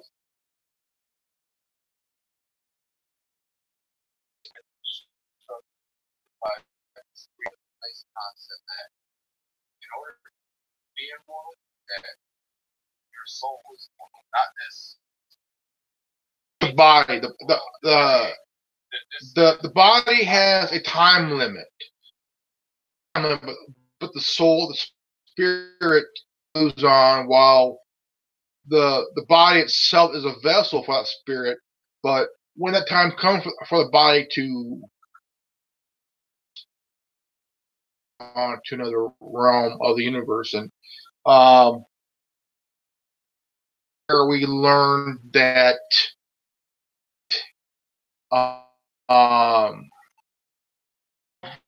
different dimensions, different points of entry into, and the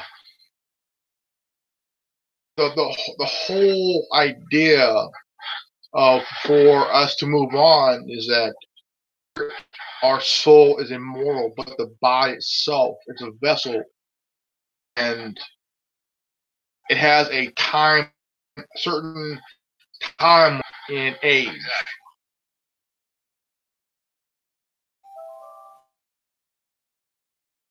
We got. Okay, let me see here. Come on. Oh.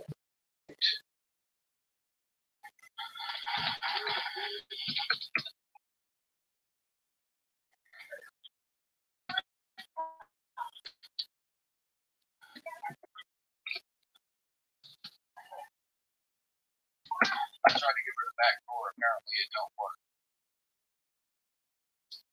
It looks like we've Having some difficulties here. Yeah, I'm trying to send her a back door. It doesn't look like it works.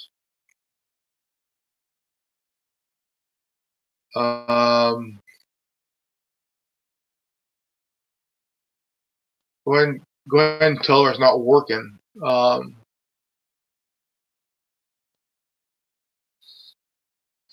her that email's not working. It's not working. I'm trying to her. It's not doing anything.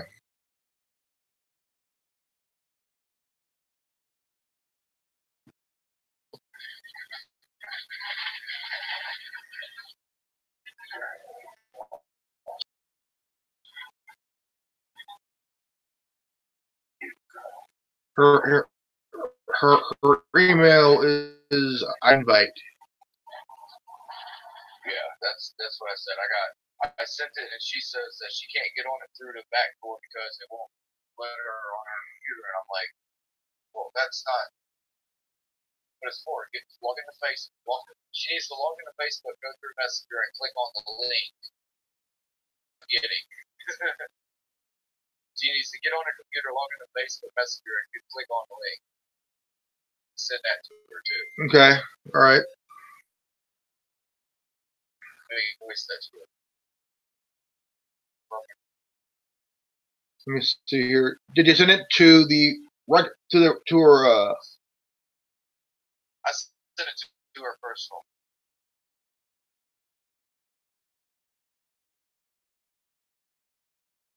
Send her the link. Right now we're trying to get Genevieve on here so we can get a woman's point of view on matters here that we're talking about. So it's 9:00 p.m. on the West Coast, and it's 11:00.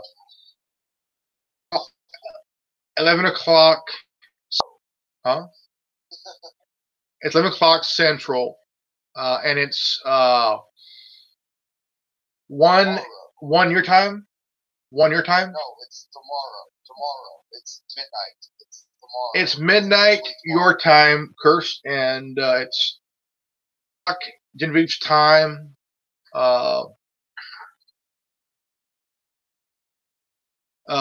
We've dealt here on Anonymous.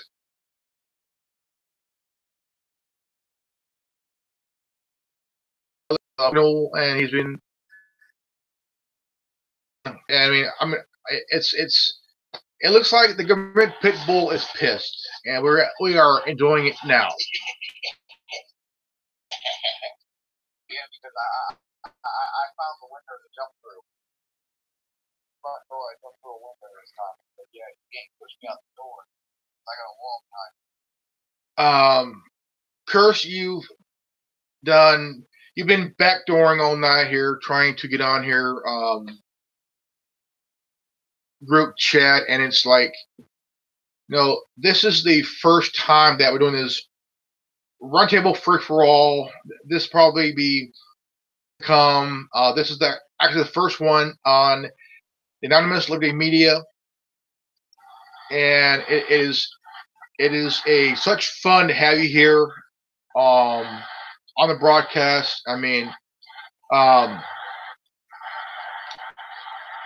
now, if any viewers are dealing with any internet BS and you need a way to get on, watch this video, watch this broadcast, and would show you how to bootleg or whatever, how to get a good connection. In the 90s term, basically what I'm doing is I'm taking the cable box that your neighbor has and sending a wire from that cable box to my house. So more or less, I'm taking my cellular signal and hooking it up to my laptop. Direct wire, not wireless, not using my hotspot. It's you're using Ethernet type of setup. Exactly. I'm using direct wire from what he's talking about is he's using a cell phone that can be used as a hotspot. He's plugging it to his computer, and he's also using another smartphone to signal. And it's kind of very creative, very if you have no internet, give this a shot. You will piss off a lot of people in the cable and satellite industry. Holy crap! Guess what? Fuck you. You have no internet connection, but you have a cellular device. Plug it into your computer using your USB phone charger. Yes. And then find the thing that says tether and click yes and turn it on, and you will have internet. So yes. Your smartphone has a tether on it. All I gotta do is find whatever on here, and it will work for you. It's within the hotspot settings. Has to be plugged in for it to appear or to be available to turn on. Okay, I'm gonna try this again. I'm gonna try to invite Genevieve, and hope this works, because we really need to hear a woman's point of view. If we don't, we're gonna get a lot of people saying, "How come? What? How come there's a woman's point of view?" Well, we'll get to that, people. We're trying to get there, guys. Okay, it's the invite has been posted. We are now hopefully waiting for Genevieve Jones to come up here. It'd be kind of nice to have her. Invite sent. Let her know it's been sent out, and we are waiting for her. Oh, wow, I'm on top of it, and Boss Lady just asked me to send her the invite. Just sent it out. Yeah. She asked me to send her the invite, and I sent her the invite. She should be there within 80 seconds. So, Boss Lady, hurry up. We need your opinion. We need a woman's opinion. Not this male posturing or no, I'm just kidding. Not this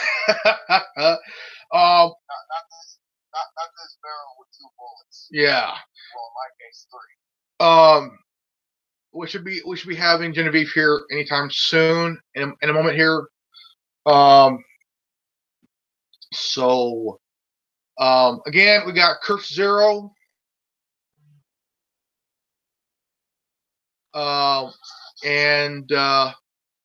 Who's been having trouble with the connection. I guess we pissed off a lot of government pit bulls, and thank God we did. But the bad part is that Zero has been joining and getting booted, joining and getting booted. Holy shit. If you're new to this channel, please leave a like, subscribe, and comment below. And also, don't forget to hit the bell for notification for future videos to come. And we are still waiting for the boss lady, Genevieve. This is a kind of a ironic, fun time. I mean, Curse, you've been booted, came back, booted, came back, and booted. It's kind of a I guess we did piss off a lot of pit bulls and shit, but hey, we are having fun, man. Yeah, bro. We're having fun, and we're hopefully waiting for the boss lady to show up here, Genevieve Jones, who's also a good friend to the roundtable on Messenger. Sorry about that. Yeah, I don't think my backboard is working.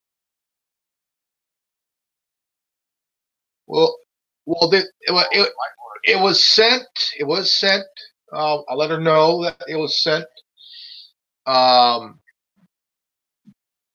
It is January 20th, 2018, and it's 9:08 p.m. Pacific time, 11:08 Central, 1:08 January 21st here. January 21st. It is 107. 1207. Time January. It means it's Sunday, and over here it's Saturday. 3 hours difference between California and where you're at, and 2 hours between where I'm at and where the boss lady lives, and that is Nebraska, my mom's home state. Now I gotta say that right now we are having a good time. This is the first ever round table free for all. We got Curse Zero here, and hopefully we're getting the boss lady here pretty soon because we need to hear a woman's point of view. If we don't, we're gonna get a lot of negative bad feedback. A lot of feminists saying, "Where's the woman's point of view?" Well, guess what? We're waiting for it. And I mean it, man. I'll get upset if I see SJW. I'll go big power on. I mean it, bro. I know, man. And trolls, go fuck yourself. Okay, we're waiting for the boss lady. Hopefully we hear her point of view, hear her opinion and whatnot, because we really need it badly. Because she's working on it, bro. She's working on it. She's trying to get in right now. Okay, we are hopefully that she gets connected, because we need to hear a woman's point of view. Because we don't want to have a negative feedback from feminists, snowflakes, and low life cocksnuts. So please bear with us. Bear with us here. I guess I gotta say this is very fun. I swear to God, if we have more of this stuff, I swear I will get drunk happy. You have so many electronic devices around I you, got my laptop, I got my 2 cell phones, and I got my tablet here. So I'm kind of ticked on right now. Not ticked off, I'm ticked on.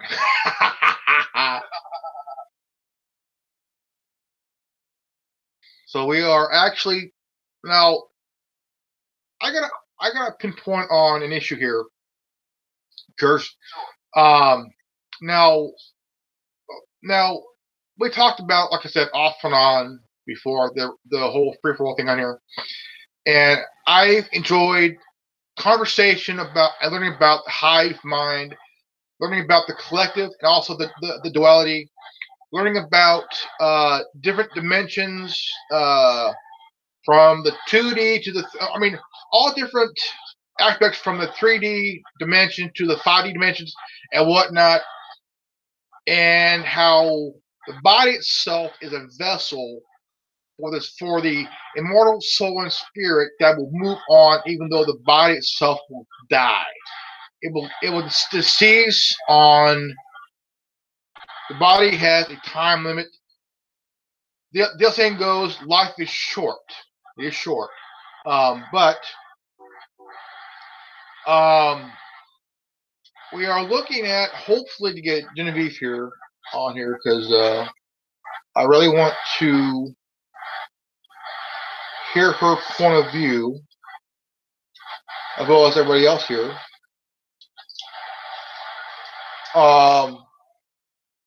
We've had a woman's point of view even during the round table with Tin Man and Genevieve and more people. But also we've had one from Jenna, who is a polar opposite of Genevieve, who I know is Catherine Brewster. Let's see here. I want to plug in my tablet here so we can have a little bit of. Let me put it down here. Yeah. You're fine. Oh crap! Don't want to lose. Just praying that Genevieve comes on here, the boss lady. Well, she told me it's installing it.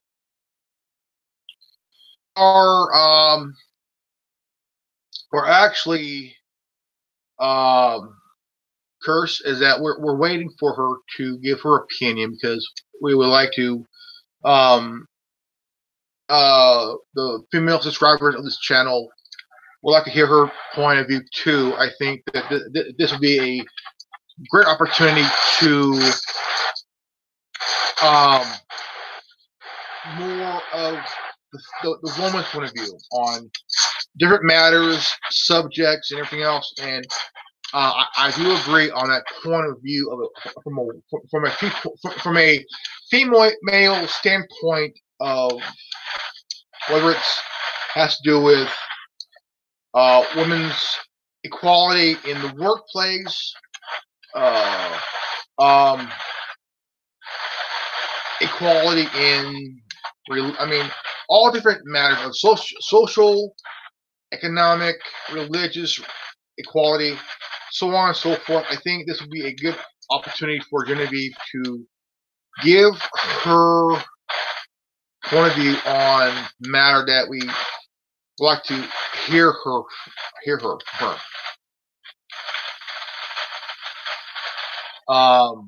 Hoping that we can have her here soon because this would be a great opportunity. Okay, I just told her to give her a different email address because that link's not working, but she has Google installed. So if you can find her on Google, it might work that way. Let me see here. On Google. Let me see here.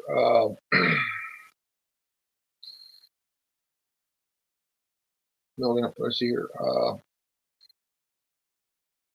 So just a quick review. The universe has become a split personality, where collective is where the universe is still connected to the being of that universe, is still connected to the love of the universe, versus duality, where the being has decided to cut itself off from the love of the universe because spirit can do whatever it wants. It's basically the universe, it's consciousness, it's your soul, it's your DNA. Okay, I'm trying. Okay, let's see here. Try to send it again to that Google email. Okay. All right. More or less, the bad aspect of the collective conscious is that you're giving up 70 to 90% of your energy to the queen of that collective mind, which is the universe. Okay. We're not on the universal scale here, but still talking on the universal scale here. The collective mind of the universe, the collective are giving 70 to 90% of their energy to the universe, which the universe doesn't need your energy because it's constantly creating and constantly expanding. It is the eternal one. It's meteor. Okay. Beginning and after the end. So on the duality aspect, the people who are sitting here controlling this planet through the consciousness around the planet that connects all of us together. Genevieve says she doesn't have a different one. Yeah, I know. Send it back to her and tell her to look in her spam box. It should be the most recent sent thing by Anonymous Liberty Media. Okay, look in your spam box. Because you're probably not her friend, so it won't appear in her inbox. It'll appear in her spam box. And Google is kind of iffy. They'll separate it into like 4 different things. Different email boxes for your spam box. So she'll have to look through it until she finds it. Basically, the humans, the bad humans, that basically the 13 families, basically as an umbrella term, the Illuminati, 13 families, Knights of Templar, the Freemasons that are not the Freemasons from before 15th century, 14th century. Freemasons after that. You also have the Knights Malta. yes. The Ninth Malts have been around since 1090. Was it 1086 or 1096?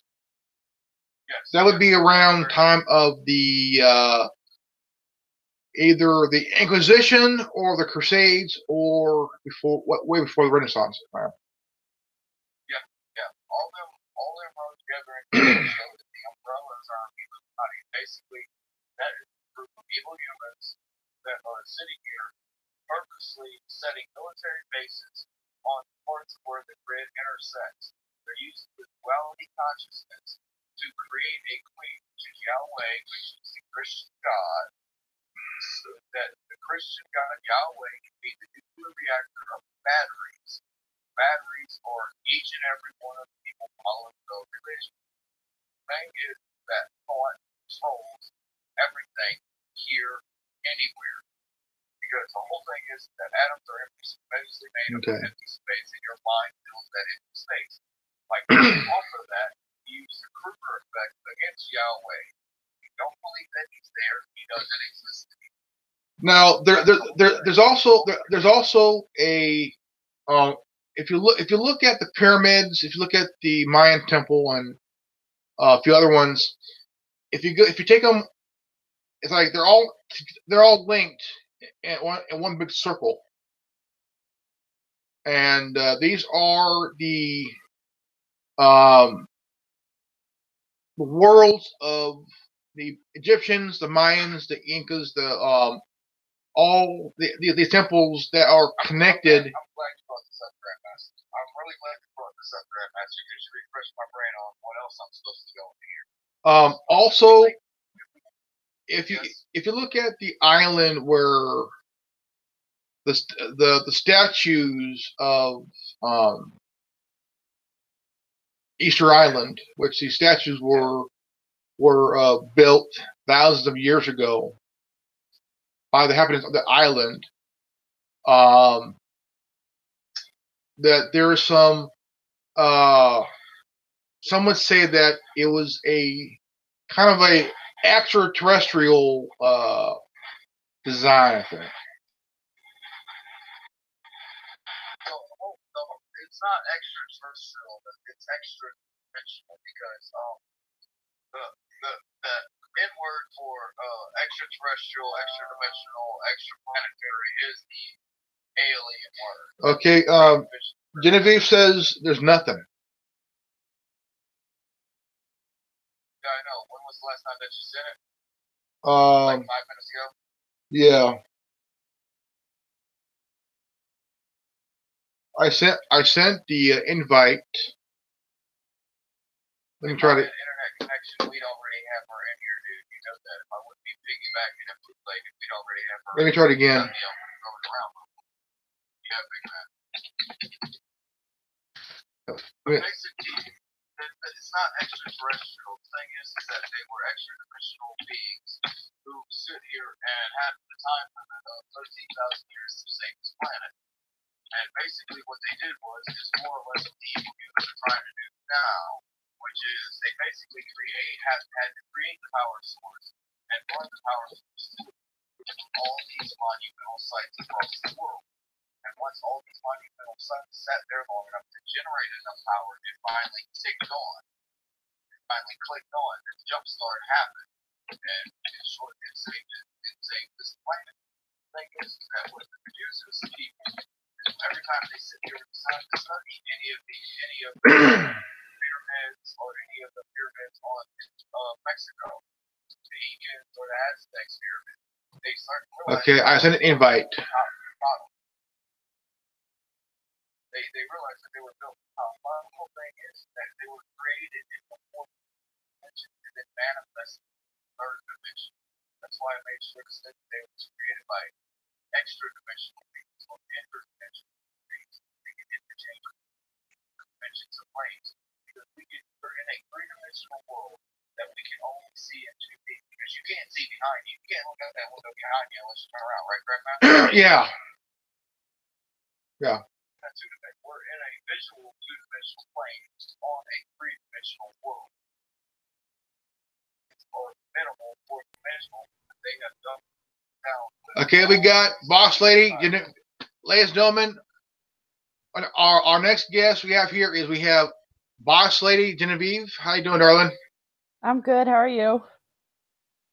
Awesome to have you. Finally, we have Cursed Zero via phone, and we got Genevieve. We got Genevieve via her home in Nebraska. Laptop. All right.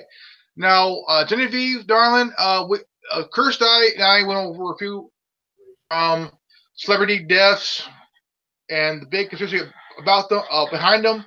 We also talked about, or now we are discussing the hive mind, the collective,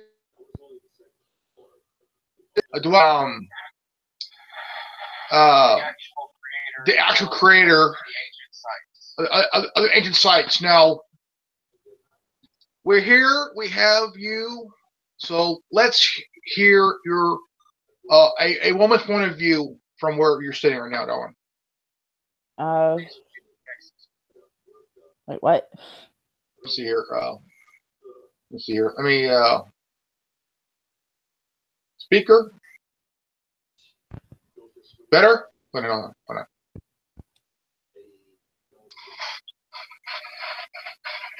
Okay, darling. You good? Yeah, I'm good. I'm just trying to listen. Right now, again, we got Genevieve, and we also got Cursed Zero. Now, Genevieve, darling, the viewers here, if those are none here yet, would like to hear your point of view on that you have here. So go ahead. Okay. Well, do you want my point of view on the celebrity deaths or the other thing that got cut off? Anything that suits you, darling. Anything that got in mind. Okay. Well, the main thing that comes to mind for me is a lot of people are doing these stupid trends, different challenges, the Tide Pod bull crap that's completely and utterly stupid. That it really bugs me. I mean, I see it as a way to weed out the stupid people who will actually do it, because that Tide Pod thing will kill you. Just going on. Hey, Kirsch, you want to try to log on to the group chat from where we're? I want to try. It might take me about 10 minutes to get there. Okay. All right. Like it did for me. Okay, man. Genevieve, you've been first time ever here on the Anonymous Celebrity Media, brought to us by the Worldwide Resistance Network, which is now affiliate with the WRN. I did let Tin Man know that we are live. We're here for about almost 3 hours, so we're glad that you are here, and I feel that it's time that we hear from you, darling. Okay. Well, like I said, the Tide Pod thing it's got its ups and its downs. Like, the bad thing is that a lot of people will die from it because, well, they're idiots. The good part is that the people who will die from eating those things are obviously the stupid people. And I know this sounds really bad, but the world can do with less stupid people. That would agree, because I've also have an opinion on that too, because there's been a lot of challenges, from the Kylie Jenner challenge, the ice challenge, where people take buckets of cold water and throw it on them. Now, see, that one I liked. I mean, I do. My boyfriend did that one, and it was perfectly fine. It was awesome. It was for a good cause.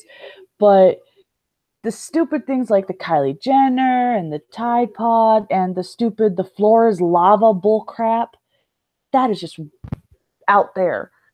And then there's this new one that it's how much do you trust your friends? And when you're with a friend, someone says, I don't know what they say, but they say something, and I think they say like trust fall or something like that, and they fall over and you fall into your friend. Okay, we got Cursed Zero on here. All right, about time.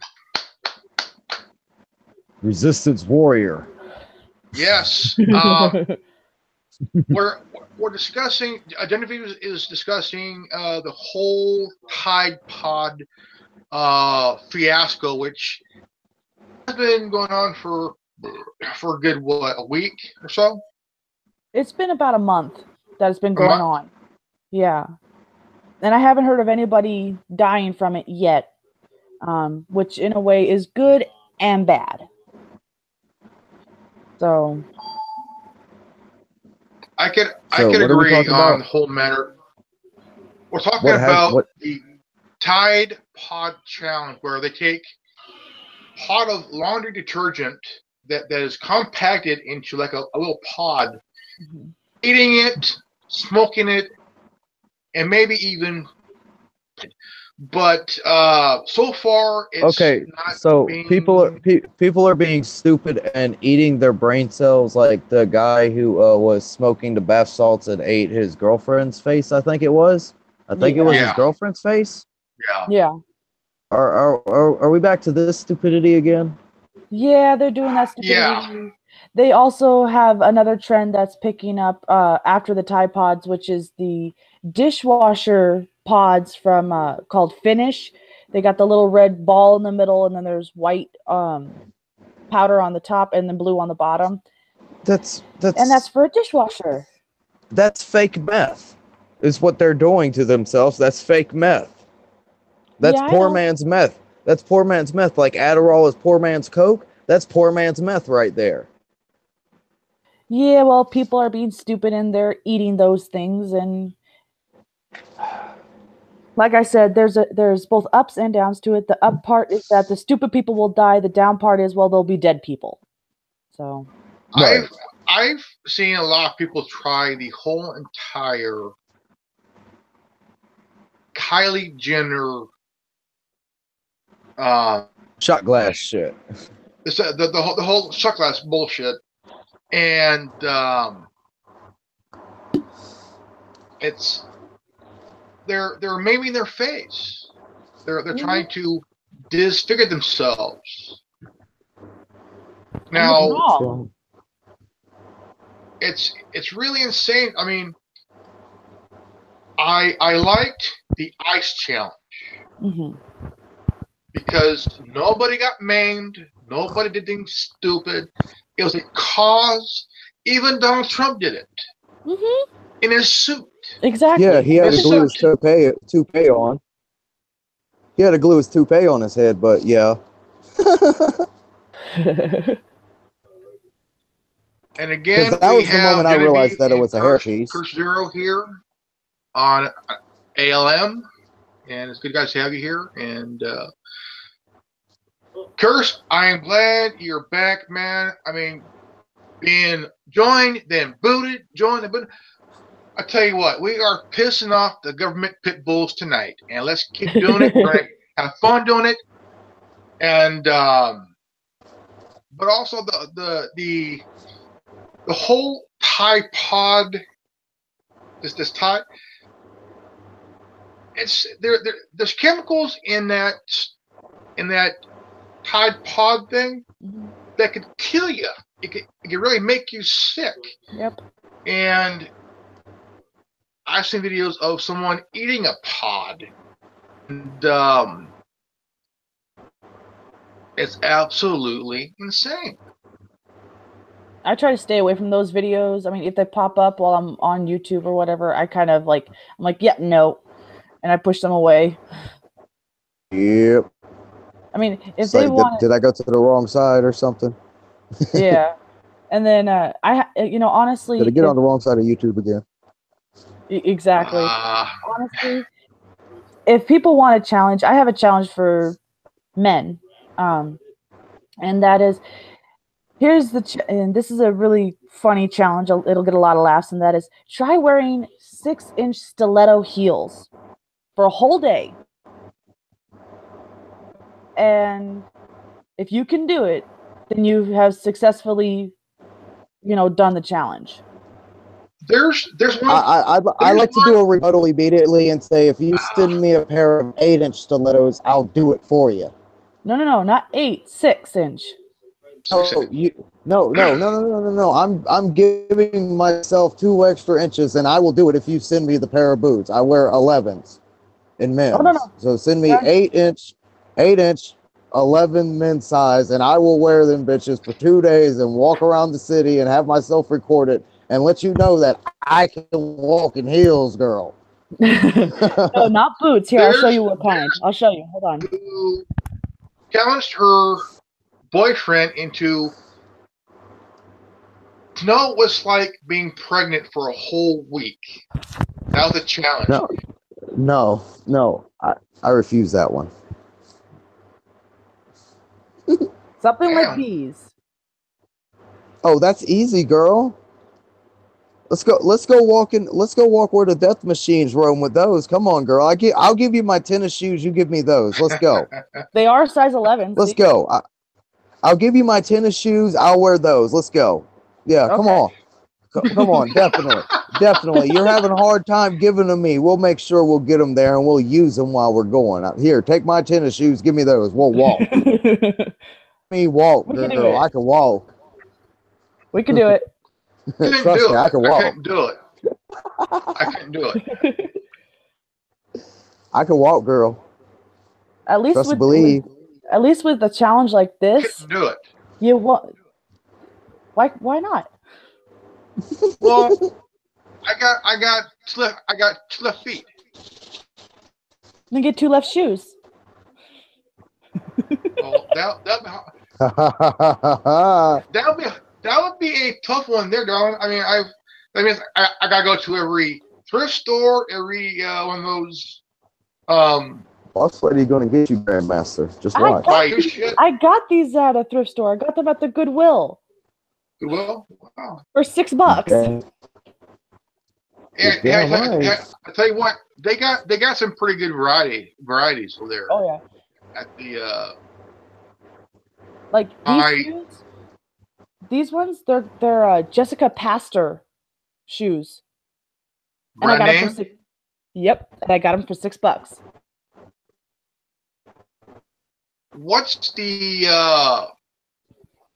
price for those? For like off the showroom floor type shit. I don't know if you can see the name, but it's right in the inside right here.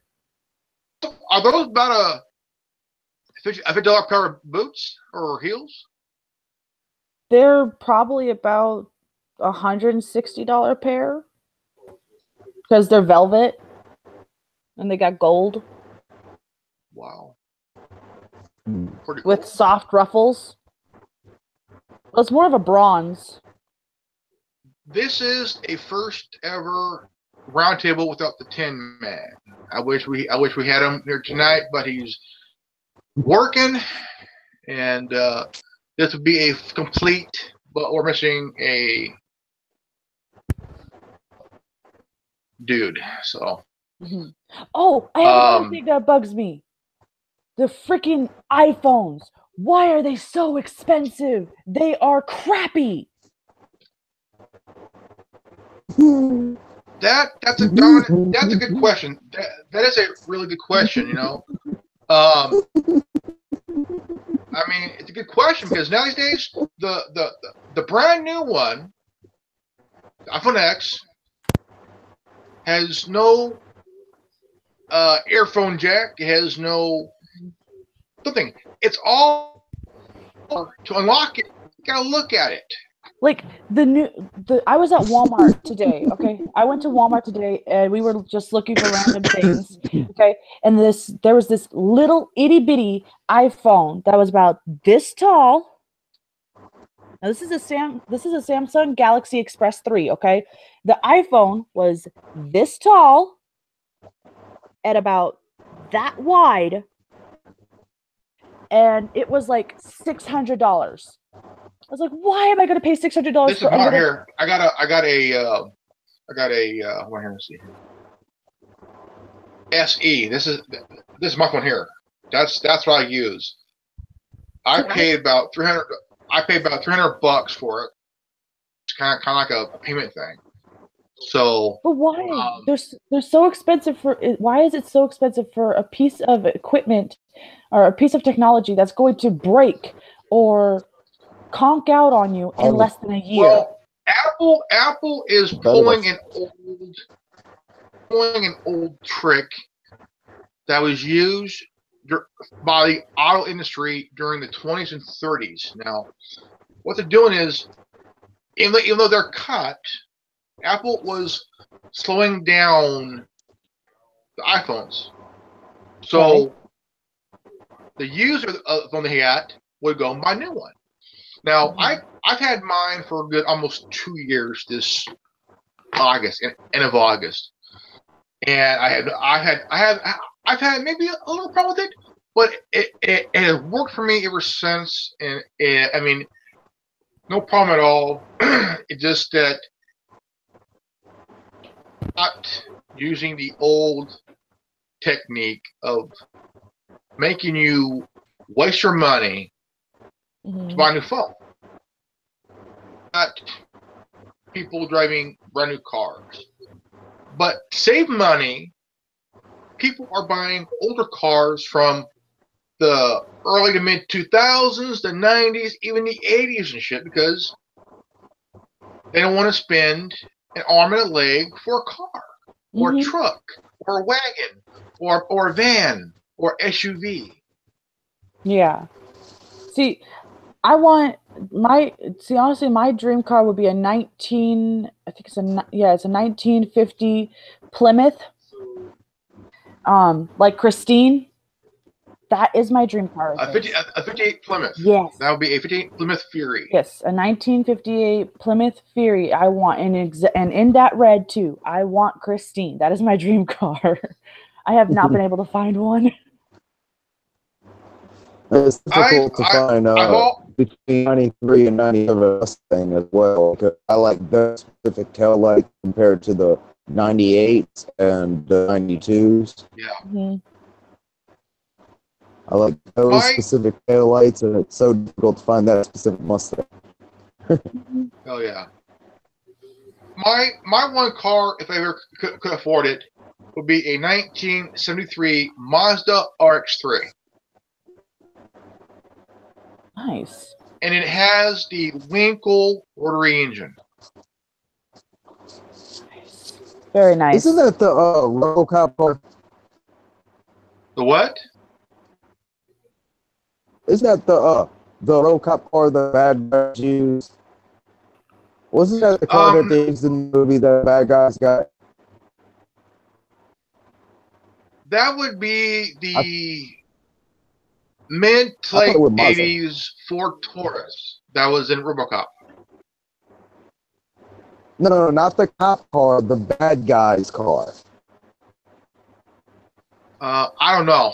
I'll have to go back and watch the movie again to see, because I thought that was like an MZ9 or something like that. I wasn't sure. Don't quote me on that, but there's some kind of marketing on it that made me think that it was a Mazda. I don't know. There's a car that Ford made, but they collaborated with Mazda to create the Ford Probe GT to replace the Mustang, but a lot of people got pissed off because they were going to build Ford around this Probe, and they got pissed off, so they canceled the car and kept the Mustang, because the Mustang from 64 on has been a very iconic car, a huge fan base, a huge following, and to this day, it is a very popular car still to this day. Oh, I thought of another one that bugs me. Friggin' rainbow underarm hair. What? Yes, women and men are dyeing their underarm hair rainbow. I mean, I understand that you're supporting a cause. That's fine. But really? Your underarms? No one ever sees that. Unless you're going to walk around all day like this. I agree with that one. If it's for a cause, for whatever reason it is, but also don't drag it out. Yeah, I mean, we all grew up doing a phase, doing like a phase. Mm-hmm. Then that would die off, and then you pick up another one, and that would last for so long, and then it die out and whatnot. I mean, it's pretty much the idea of dyeing your underarm hair. You don't want to smell that rainbow. But see, the thing is that no one really sees it unless you walk around with your arms above your head like this. And so it kind of defeats the purpose. I'm kind of trapped on the outside of the call, guys. Huh? Kind of trapped on the outside of the call, guys. I'm in the chat window instead of the actual video call. Yeah, I kind of noticed that. I say, bro. Yeah, I'm kind of stuck here for a moment. Well, as long as we can hear you, you're good. Here we go. But hope that we can actually hear you talk or see you talk. Bring them back. Yeah, I'm here. I got back here. Jump through the window again. As long as we can hear you, brother, hey, you're good, man. As long as we can hear you, you're good. Again, this is a first ever roundtable free for all on the Anonymous Liberty Media. We got Curtis Zero and we got Genevieve. I tell you what, the whole idea of one eating Tide Pods, dyeing your hair, fucking rainbow and stuff. My God, what is the world coming to today? I mean, come on now. We had Obama in office for 8 years, and everybody forgot how to use use public bathrooms. Yeah, I wasn't too happy about that. That's right. The whole transgender bathroom ordeal that caused a huge controversy. See, I wasn't too happy about him saying, "Oh yeah, if you identify as a woman but you're a man, you can use the woman's bathroom." That made me mad, simply because of the fact that I don't want to see some guy's thing that I'm not. If I'm not with that guy, I don't want to see his junk. Okay, I really don't.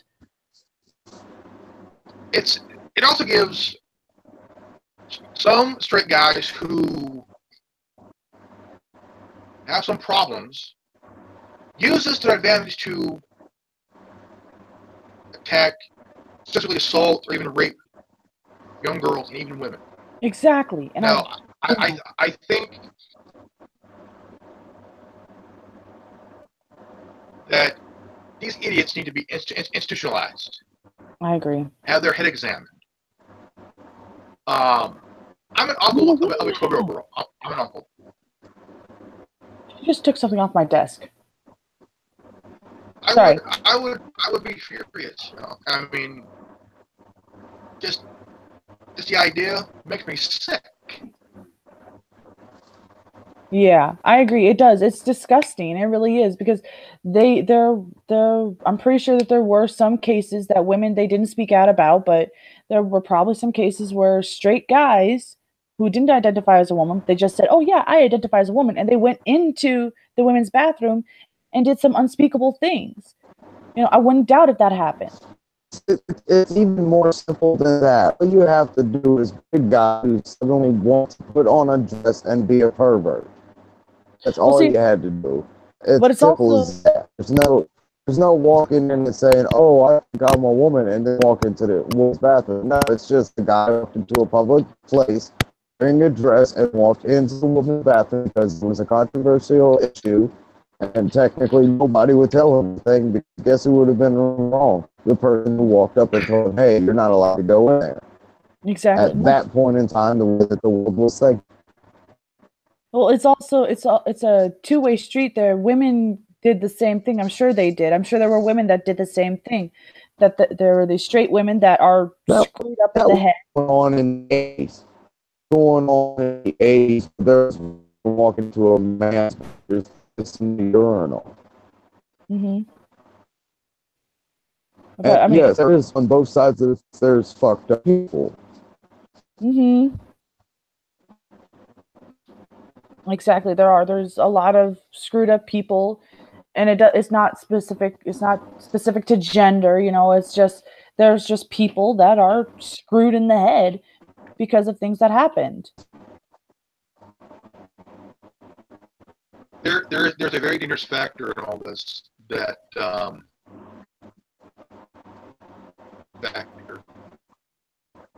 whole bathroom scenario is a very dangerous thing. Mm-hmm. Because you have couples that have young daughters that use the ladies' room, and biggest fear is that some guy who has history of rape, especially assaulting women, mm-hmm. have gone in and sexually assault or rape young females, including adult females. And it is a very scary thing that needs to be put to an end because, hey, no woman's safe as long as this bathroom controversy is there. Well, I'm also like, when that happened, I was terrified to let my son go to the bathroom, in the men's bathroom, because there could be, you know, women in there or men, whichever the case may be, that, you know, they would have done something to my son. And it's terrifying. It's not just daughters, it's sons too. It's the scariest thing in the world when you're a parent and you have either a little boy or a little girl, and in my personal opinion, that's where that third bathroom comes in, and that's why they call it a family bathroom, because no matter what gender you are, you can walk in there. It's a one-person stall. Yep.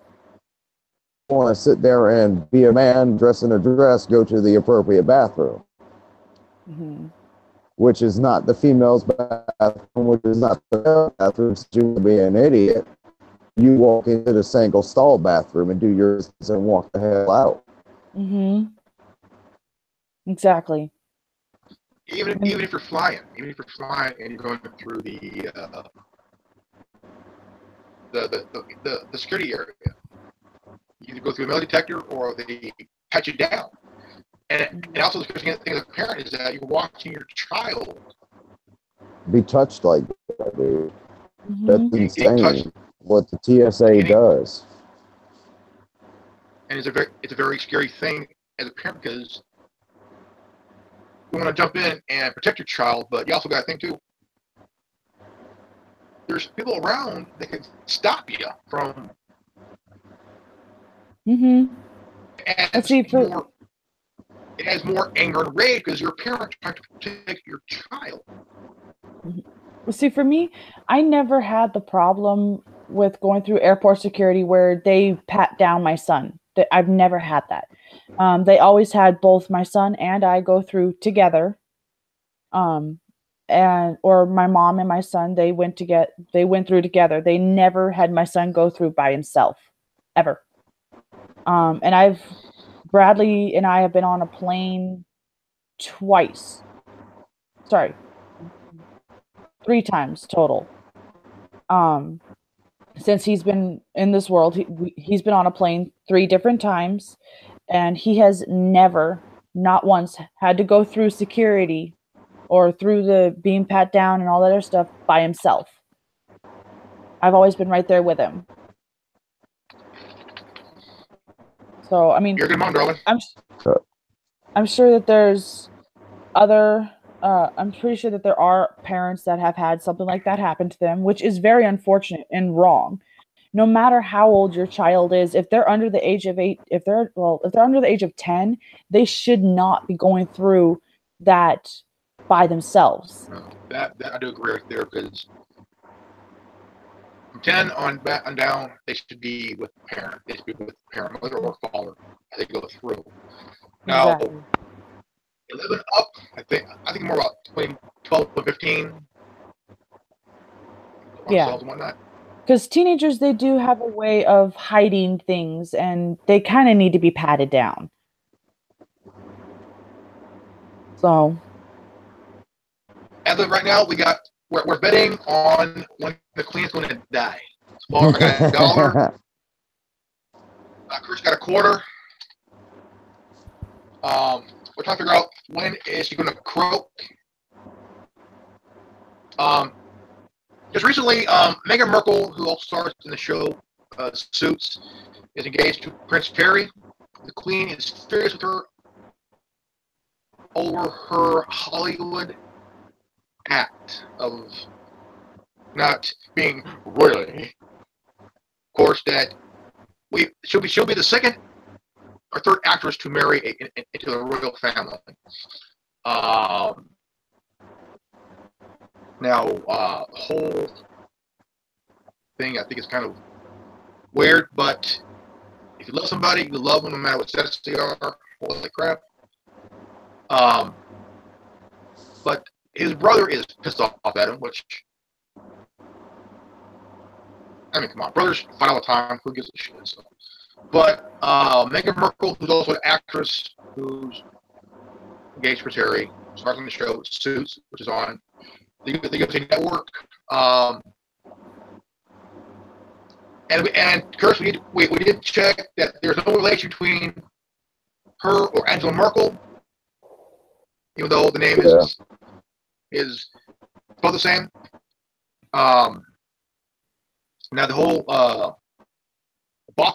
this has been a whole, like, Meghan Markle be what was said to be she'll be the worst mom. Because how would they know? So I don't know. Oh, another thing. People using vapes to smoke weed. That makes me angry. Because what I know about what you just spoke of is they're taking flavor.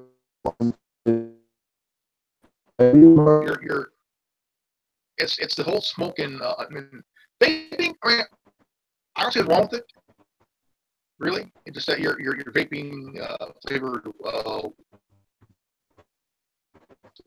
Well, see, for me, I got this yesterday. I think it was yesterday. I got it yesterday, and I got it so that I could quit smoking actual cigarettes.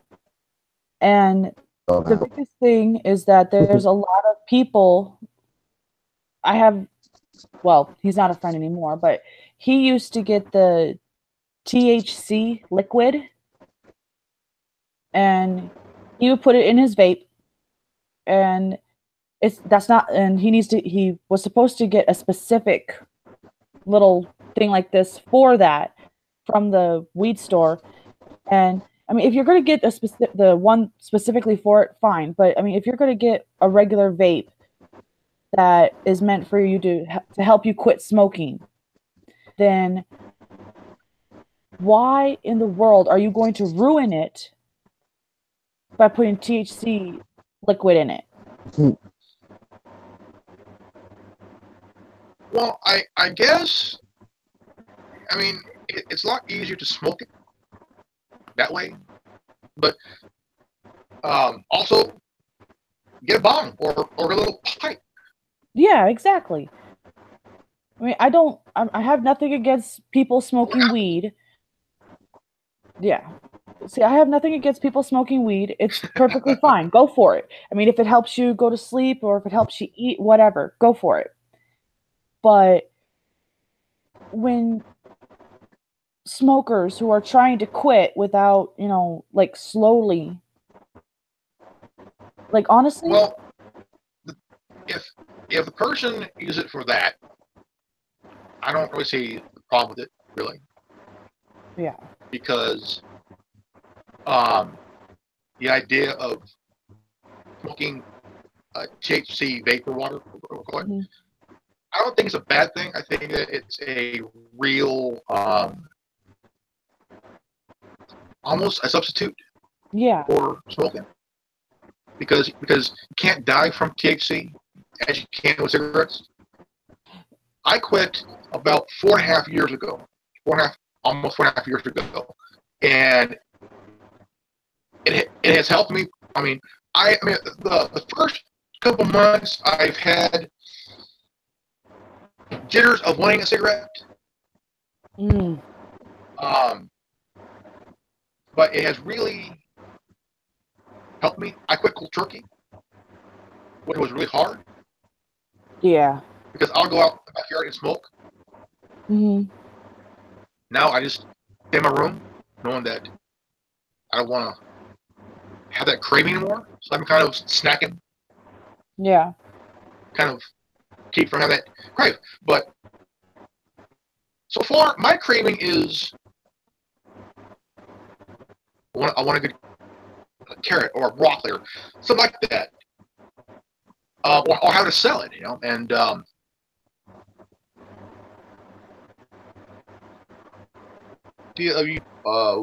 liquid for the vapor. Problem with that,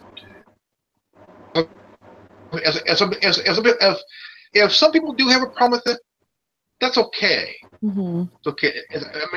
It's very understandable. It very is. Hmm. My son used to vape Yeah. a couple of years ago, and it was kind of a short, little facing that he had. Hmm. But he no longer vapes anymore. He says, "Dad, it's don't want to do it anymore. It's kind of and Well, nowadays they've. Chris, you there?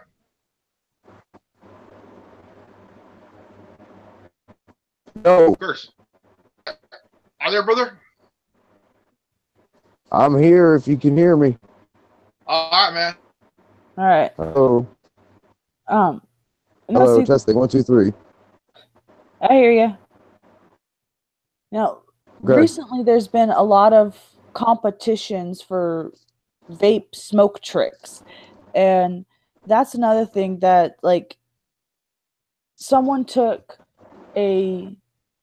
something that helps, a tool to help smokers quit, and they've monetized on it. They've made it into something that people can make money off of. And What they wanted to do is change the tobacco industry for the millennials that are coming. They want to do away with this and make it all electronic. They want to make an electronic world, so they're doing away with anything that's actually anything else besides electronic.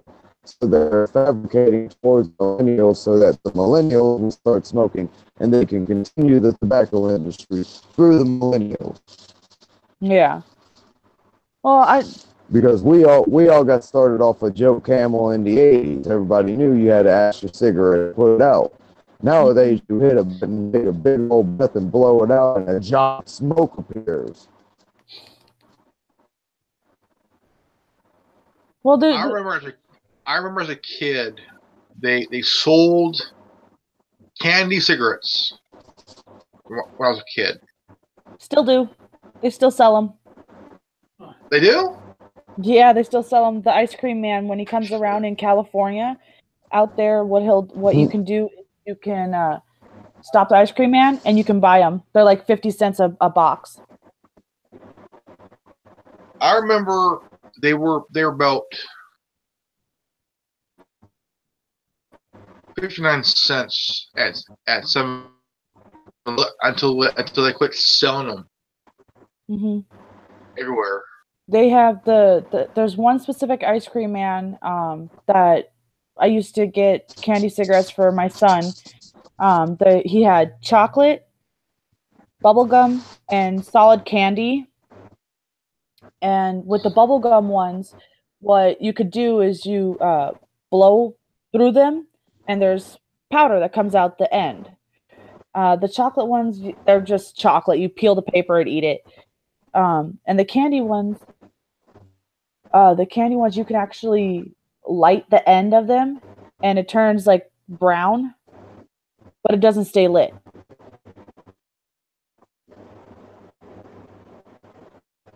They were a big controversy, and a lot of parents were not happy about it because the kids would imitate the parents, the ones that were smoking at the time. I never got any can cigarettes. I mean, they were like in this package that looked like a Burrow pack. Mm-hmm. But it was candy and stuff, and I would get the not Twizzlers, but they were kind of like a fizzy kind of candy. They're like in a paper tube. Yeah. Very, very, very thin, and you got them for like either a nickel or a dime. Mm-hmm. Yep. I remember in the early 90s, mid 90s, there was this red bubble gum thing. It was about this big, and it was hollow, but it was closed off on either side, and it had this cinnamon sugar type powder in the middle, and you bit one end of it, and you dump the powder into your mouth. I think it was like the candy wieners or something like that. And they were freaking amazing. Like I gave up eating candy cigarettes for those. And then they just disappeared.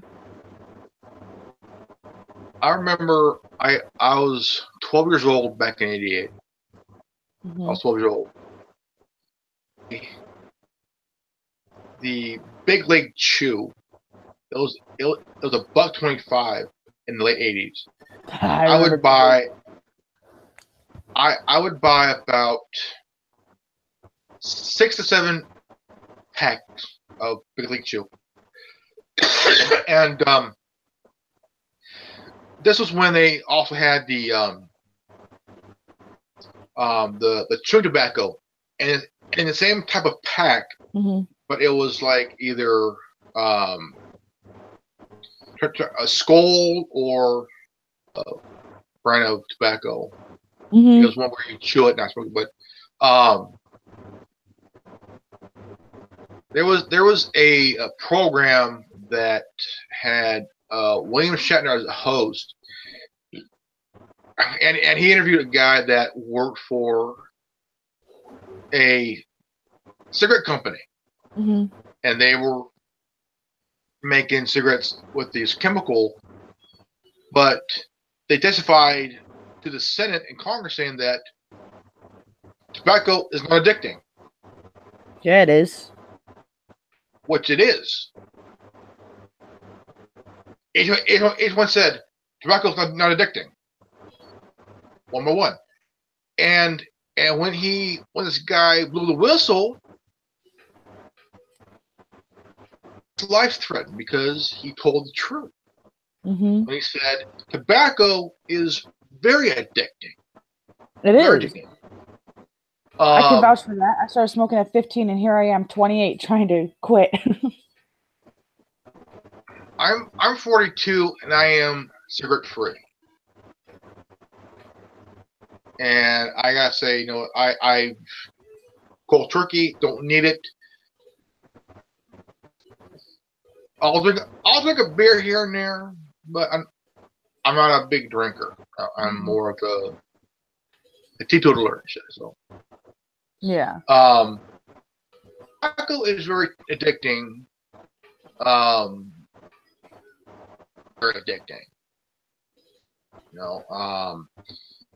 Certain things that we do or no longer don't do mm-hmm. Can be addicting. I know one that can be addicting. Sex can be addicting. Yeah, it can. Sex can be addicting if you if you were growing up, you dealt with being molested or some kind of sick matter, and to get the love that you're craving, you start to give to Associated with anybody. you when you want that love that you can't find because of whatever reason, and you find it, or you feel like you find it in sex, you end up associating sex with love. And I mean, there is a name for it. It's called a nymphomaniac. Nymphomaniac. Tiger Woods, Jesse James went through. They saw treatment. Mm-hmm. But the difference with that is Tiger Woods was a habitual cheater, a habitual womanizer. He slept with 15 women. You're a porn star. Jesus. And it's more like he needed a psychological evaluation than a treatment. Mm-hmm. Well, there's also cuddling can become addicting. There's a thing called, like, if you don't get hugged and touched enough, there's a thing called skin hunger, and it causes, if you live with having skin hunger for a certain amount of time, I don't remember how many years, and I'm not going to say any numbers because I don't want to misquote it, but there's a certain amount of time that if you don't get, touched or held or hugged, or any kind of physical contact for a certain amount of time, you end up getting what's called skin hunger. And when you do finally get it, it becomes addicting to the point where you don't want to let that person go. That gives you the physical attention. So, Gersh, hey man, you talk, man. What's up, man? Get up, man. I'm sitting here accidentally having narcoleptic attacks, but I'm listening to what y'all say, and y'all are, oh, wow. I hate whenever I blink, but I am listening to what y'all say, and I think I'm sitting here falling asleep, waking up, and falling asleep again. To be rude or anything, but I am trying to stay awake here. You're not, man. Hey. Oh no, you're fine. Okay, man. I am sitting here trying to be awake. What's your I know thoughts the on... camera starts moving around. on, dude. Where were we? Because, like I said, I kind of got blanked. I was going to say something, and then it just fell out of my brain. Nymphomania and skin hunger. A nymphomaniac. Oh, okay. And, we're talking about the need for physical contact between human beings. Yes, this is something that we do need, and if we actually do not have physical contact for a certain specific amount of time, we can start having negative effects on our psyche from this. And physical too, and there's also physical that goes along with it when it comes to the mental part. Like you said, Cursed, the mental part, it ends up making you not want to do anything or even try and work for that physical contact. And it's even beyond my emotional state of numb. It's even beyond that. Mm-hmm. Is what we're trying to explain here. It's beyond that, because I can sit here and I personally don't, excuse me, but I really do think your problem is my problem, and that's how I eliminate not in my no.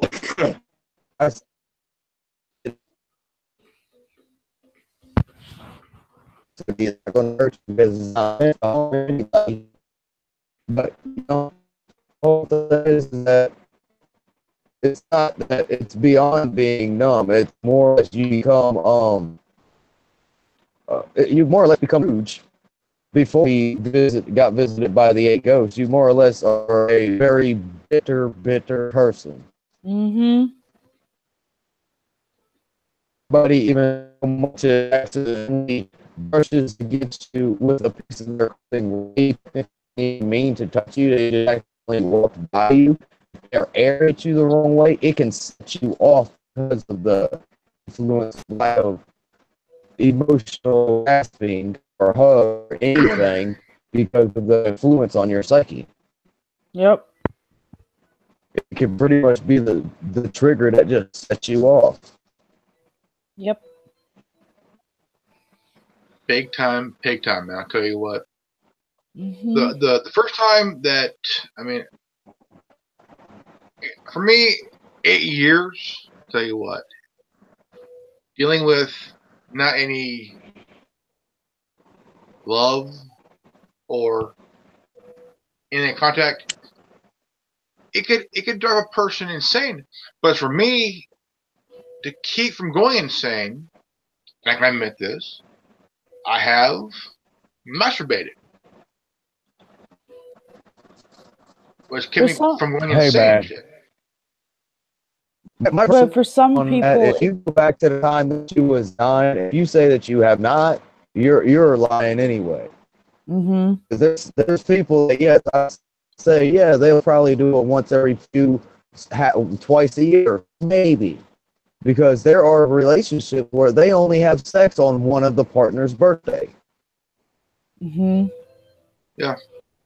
See, so it is a plausible scenario, and it is like literally saying that if you say that you never did, you're automatically a liar. There is a time, oh, I found something new. Let me figure out what it does. There is that one time. That does count. Yep.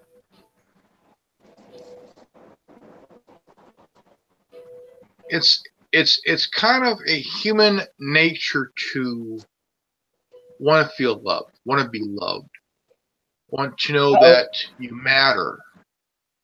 That Can I have my charger, please? Acceptance is something that is needed by the human condition. Acceptance is one of the biggest things needed by the human condition.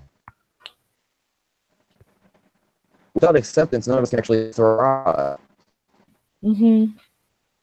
We can all grow internally without acceptance, but without acceptance from outside influences to accept you so that you can sit here and expound on what you already understand, as they as well give you knowledge from what they understand. It's just basically acceptance, and it's what's needed. you Yes. will need that contact with and I don't somebody. have verbatim meme in front of me, but it's more or less, I'm blunt. I'm Frank, and I am blunt. Now watch Frank smoke his blunt. Love is acceptance, not the deeper meaning people have misconstrued it to be. And I'm not going to go any more deeper because you personally need to go and read it yourself, because it's like, I am Frank and I am blunt. Now watch Frank smoke this blunt. And that's literally what it does.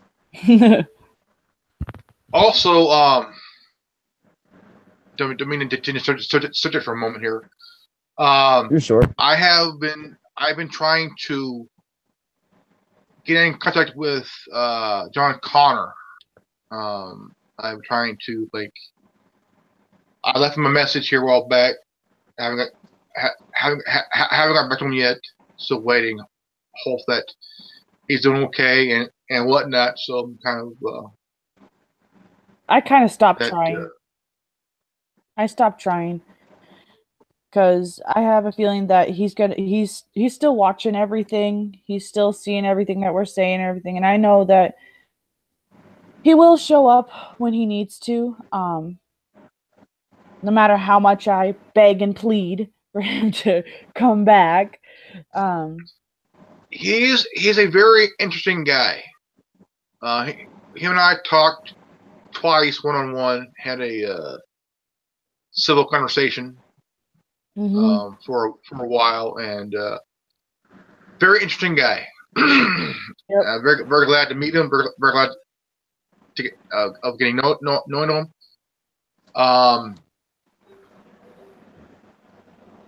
Just that of Very what headstrong Timmons. individual, and I like that about him. He's a very strong individual. Very headstrong individual, and that's what I like about him. Yep. I've had several conversations with him one-on-one, and he's very what's the proper word to say?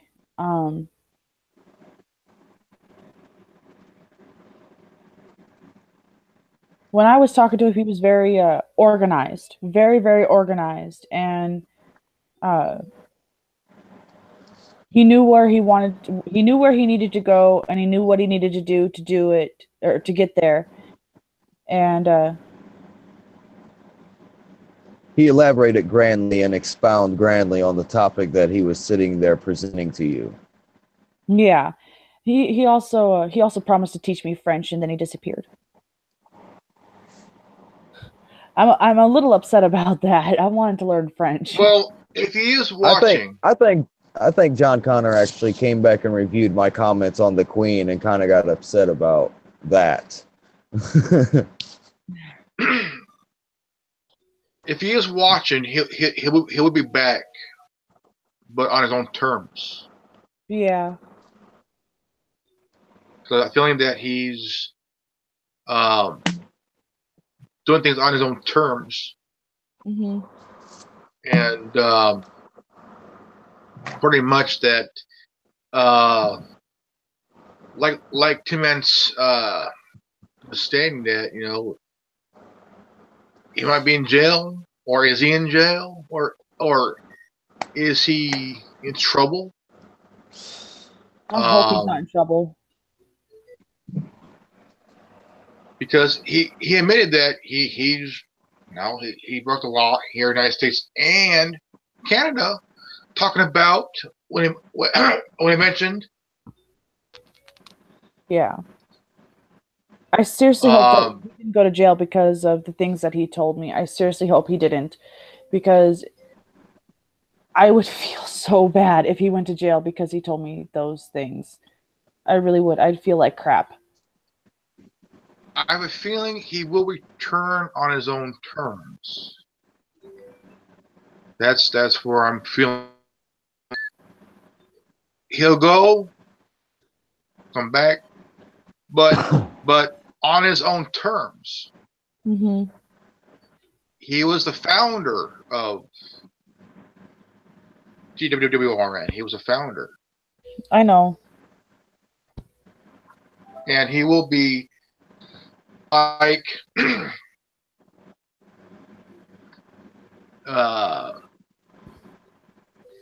Yoda. Be sitting back, watch everything. But he will return on his own terms. He is a strong-minded guy. I respect him for that. He is very funny. And he's not going to be gone forever. Gone very long. He will come back on his own terms. And it feels like it's been forever since he disappeared. It really does. It feels like it's been forever, but it's only been a couple of weeks. He will be back on his own terms. I know. He has some plan, but that he wants us to do. And hopefully that we start doing on his plan and do it tactfully and with tactical precision. Now, where I'll be doing the radio, Tim Ann's doing his job, and you are the boss lady. You are the Catherine Brewster in this one. I know. Curse never ceases to remind me. I'd rather call you that, so I don't get confused. I know. But John Connor will come back on his own terms. I feel that. I believe that. And I mean, just by talking to the guy, strong-minded, very tactful, very strategic, but in his own way. Yeah. And but he will return, but on his own terms. Yeah. I have I'm sorry to change the subject here, but I have a question for one, the audience, and two, you guys. It's about my book, Escape to Piracy, and I'm at a standstill in it because I got through the chapter of the main character, of how the main character is going to come in, and the background of the main character. I got that done in the first chapter. Okay.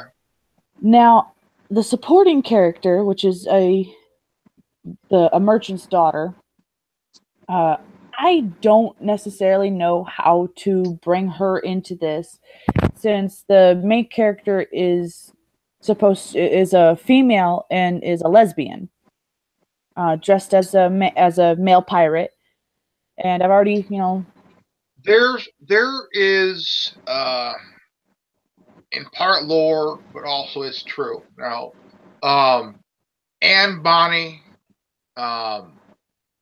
was she and another woman who dressed like a man.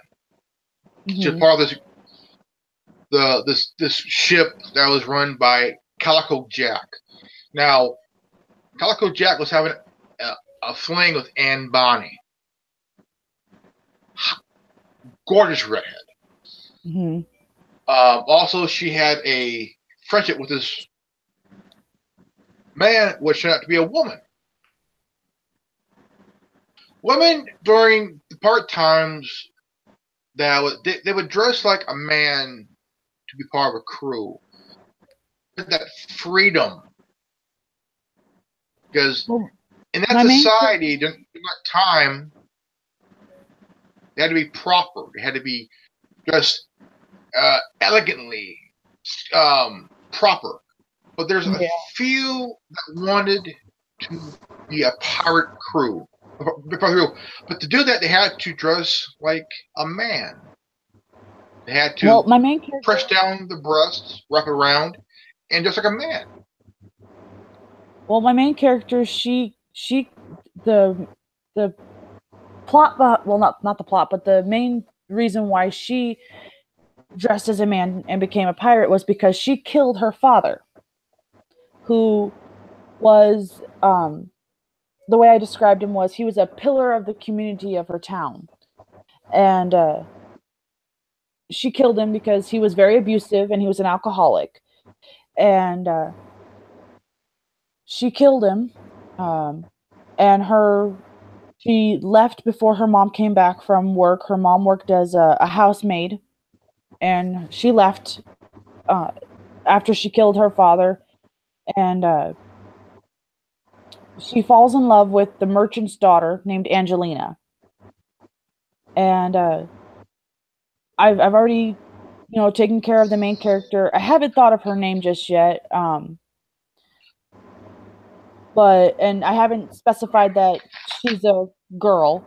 I've just said the chapter's called Enter the Rogue, or Enter the Handsome Rogue, and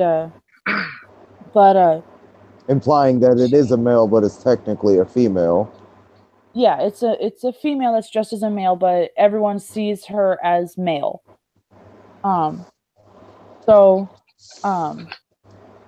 And she falls in love with Angelina because she's following Captain Siren, who is the captain of the pirate ship. And Captain Siren wanted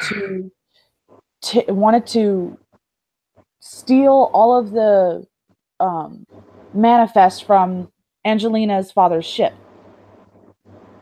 And the way he was doing that was he was getting close to Angelina, and he was going to kill her along with her father and everybody else that was going to be on the merchandise ship.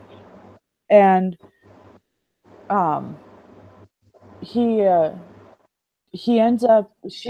Angelina ends up finding out who he really is and what he is, because Captain Siren's first mate, Torque, he told her father, and her father told her in turn, and so on and so forth. And so the main character, she follows the captain to make sure that he doesn't kill Angelina to this inn for breakfast and everything.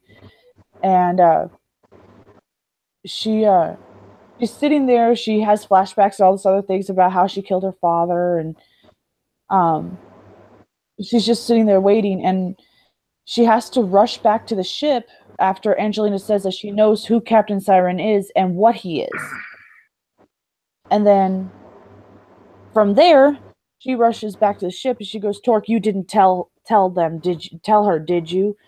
And Torque, he goes, how did you know I told her?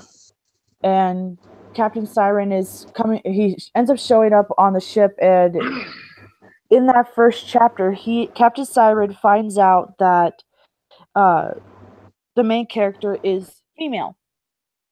He ends up, her and him get into a fight because she didn't want Captain Siren to kill Torque. And so the captain pushes the main character into a corner, and she grabs a mop pole, the wooden mop handle, and she goes to stab him. But he ends up ripping the front of her shirt and reveals that she's a woman. But I don't say that in the end of the chapter. Well, so I don't know. When it comes to writing a book, you don't want to give it all away. You want the reader to be like, what? Like when they get into the story, mm-hmm. You want the reader to be just in awe, surprised, and just like, mm-hmm. Wow. Yeah.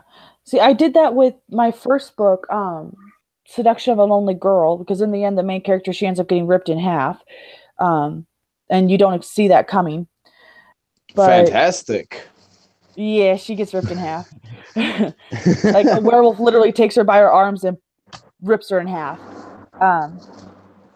But before that, the vampire that changed her into a vampire ends up slitting 3 werewolves from between the legs up with this huge katana sword. He splits all 3 of them up in half from between the legs through to the head, and cranium, groin to cranium. Yeah, but he doesn't go down into the head. He swings up between the legs of all 3 and through. Yeah, from groin to cranium, yeah. Yeah. But you think she's going to get away, and it turns out that she stops and tries to confront the werewolf that killed her love. And bad idea. And she ends up getting torn in half. She burns him, though, with an oil lamp. She completely annihilates his face and boils his face away. She puts up a good fight. Yeah, but he tears her in half. And the other part is that... So, go ahead. But the other part of Seduction of a Lonely Girl, at the end, you find out that she was pregnant right before you find out that she gets torn in half. Yeah. So... idea about your novel where you don't want to technically reveal that she's a female too early is at that fight scene, whenever he goes to like slice her shirt or something, there's another shirt or something underneath of it. Something is tucking down. Like she's the man, like she put ace bandages around her body or something. It'd be gauze from that time period, but yeah. Yeah, but you get what I'm trying to explain here. Yeah. But my main problem... And then there's 2 ideas. I have that part all figured out. I have 2 ideas for your other topic. I have 2 ideas for getting the other female on the boat. Okay. There could be an instance where the merchant's daughter was not technically caught red-handed, but accused red-handed of something, and the pirate, the Miss Siren, Captain Siren, since she has affinity for this person, she rescues her whenever she's being executed. There's one idea. Number two is Captain Siren comes in asking for recruitments, and she's recruitments and gets taken on the boat as a recruitment. Okay. There's two ideas you could flow off of and generate your personal idea of what you want to do. Okay. Those Because are the first one's kind of straight off of Pirates of the Caribbean. The first one is straight off of Pirates of the Caribbean. Somebody did this. They're about to get executed, and Captain Jack Sparrow rescues Eve, or whatever her name is. Mm-hmm. That's from Pirates of the Caribbean. Well, the other idea was also from Pirates of the Caribbean, but it's from part 2, I think it was, where Jack's sitting here doing recruitments. Yeah, that's actually a good idea. So yeah, just an idea off of other pirate movies of introducing a character to get them on the ship with somebody under a cover, and then all of a sudden, whoa, you're hiding too, aren't you? Yeah. Also another part that is also from a legend in the piracy during the 18th century. Calico Jack and Anne Bonny and the other second female that was found to be a woman, but instead of the whole lesbian thing, that Calico Jack also impregnated both Anne Bonny and the second female. Okay. The second female died in prison during labor. Anne Bonny, her father got her out of prison, and until this day, nobody knows what happened to her. Whether if she survived and had the baby, or they both died. But her father, from what I learned, is that he paid to have her released, and Calico Jack was hung. Oh wow. Well, I was thinking about since Captain Siren is a legitimate man, I was thinking about having Captain Siren because in the first chapter, when the captain ends up tearing her, I guess I could say his shirt. I left it out that the main character would say he ripped my shirt and revealed my biggest secret, and then I just ended it. Well, the thing is, you want the readers to be in the dark until the big secret is like revealed. Then they'll be like, "Holy shit!" Yeah. Well, I was thinking. In a sense, it'll probably be better that. I was thinking about maybe having Captain Siren falling in love with the female that's dressed as a male, but she ends up rejecting him because she's in love with Angelina, and him trying to kill Angelina, and then the main character, she ends up killing him.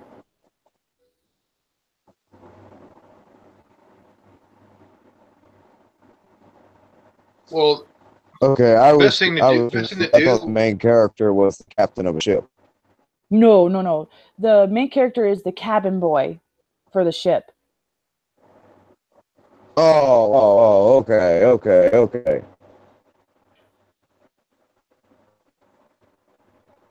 There would be a good opportunity to your book is do some research in on pirates and Anne Bonny. Yeah, but I don't really like the story of Anne Bonny and Calico Jack. I don't really like that story. No, kind of a inspiration in a different twist. Like, say, the two women in your book are lovers, but one who looks like a man comes out she's a woman and falls in love with this other gal. Mm-hmm. I'm not saying is research it as a part of the book. No, the part of Anne Bonny and the other woman who's just like a man. That part alone would be worth researching and to understand of what both women were going through during that time when the life, how they lived. Well, I already know how women lived back then. I mean, I know how tough it was and what was expected of women back then.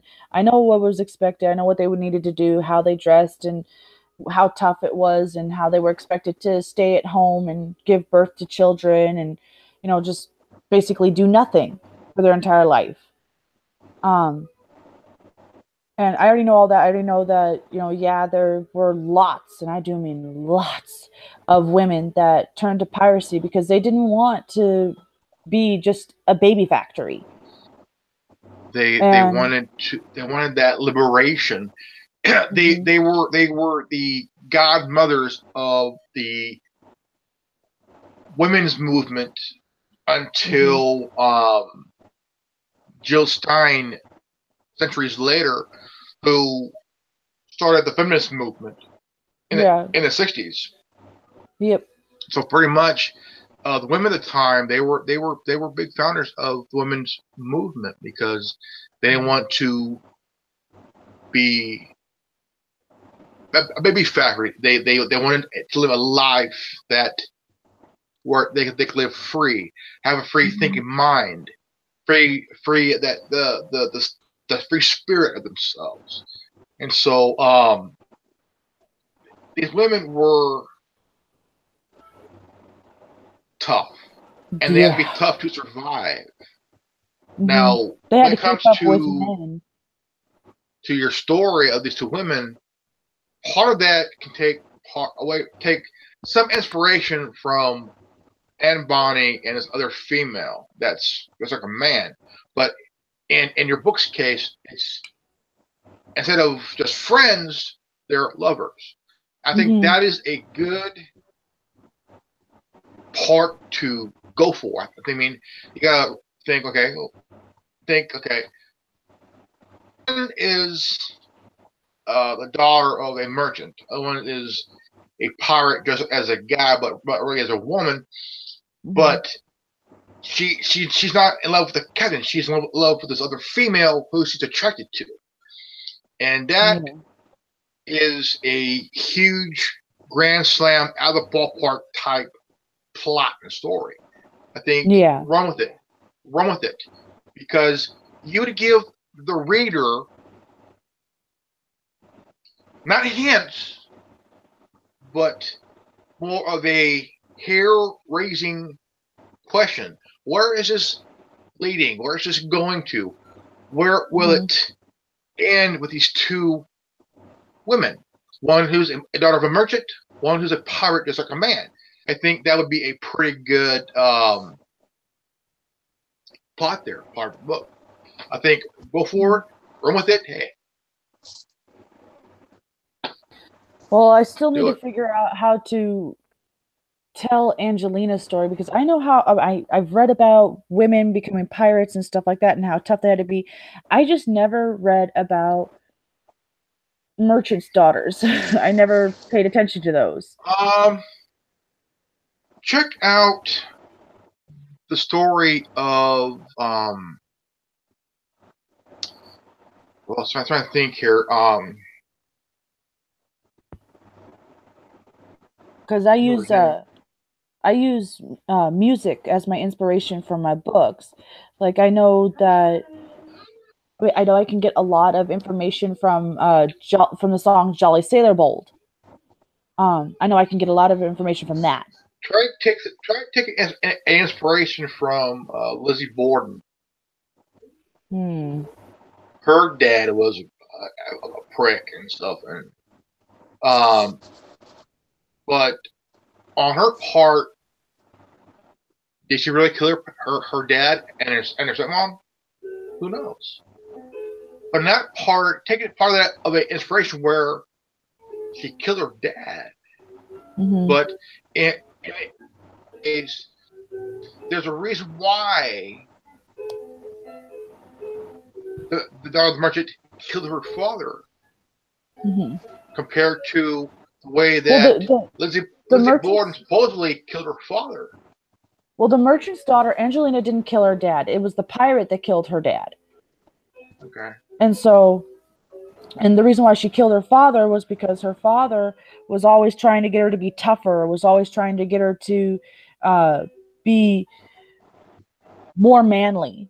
And I didn't specify that she was male or female. I just said that I was speaking from her point of view that, you know, my dad always pushed me and blah blah blah, all that other stuff. Well, the part with Lizzie Borden on her case was that her dad was very handsy to his daughters. Yeah. See, the pirate's dad wasn't handsy to her. He was just very verbally abusive to her and her mother. But was more physically abusive to her mother than anything.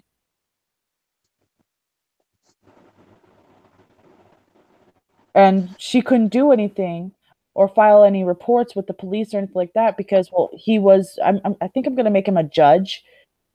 Because, you know, back then judges were held at the highest regard in all the land. Oh yeah, yeah. Because of the territories like governors and stuff. I mean, you were governor at a certain territory like Bahamas, the Carolinas,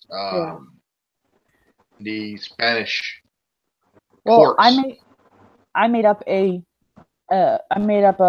area, an island of where she came from and all this other stuff. I made it up. I don't remember the name of it right now, but I made up a place. Yeah, I think what I'll do is I'll make him a judge, and which would explain, you know, why he was a pillar of the community and, you know, why she couldn't do anything other than kill him. And the way that she killed him was that, you know, she took his sword and shoved it into his stomach because he was coming at her to hit her. And she plunged the knife into his stomach. And the way I described it was that she felt the flesh suck in the sword. And when she looked up, she saw the look on her. She saw how did I say? I think it was a flash of death. The flash of death. If he survives. And so what she does is in that instant when she sees that is she takes the sword, twists, and pulls up and basically guts him. And his words to her were right before he died, his final words were, "Finally." And she writes a note to her mom. Then she takes off.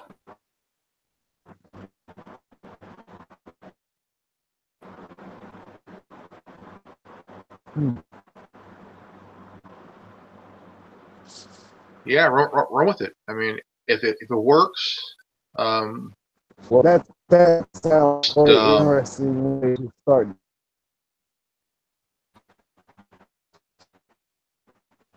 Very interesting. Mm-hmm. But like I said, my question is, you know, Angelina to see into the book fully and see that the main character is in love with her. I mean, obviously, Angelina's going to see the main character as a male. I mean, I know that I'm going to have Angelina where her one true love, he was a sailor, and he ended up dying on the sea and all this stuff. I already got that all planned out and done, and well, it's plotted. And the main character, as a male, ends up bringing her out of her shell and all this other, and, you know, makes her less of a, I hate to say it this way, but less of a bitch. and but then ends up finding out that the main character is a female, not a male. And that just changes everything for Angelina and makes Angelina, I guess, love her more. Yeah. So I just don't know how I'm going to bring Angelina into the book. You can have it as the pirate cabin boy decides to go to the merchant shop and meets the shop girl that's walking around picking up things and making sure the shop looks good. Well, see, the book. Well, she's already met the merchant's daughter when she followed Captain Siren to the inn for breakfast with Angelina. So she's already seen her. Oh, so she's technically.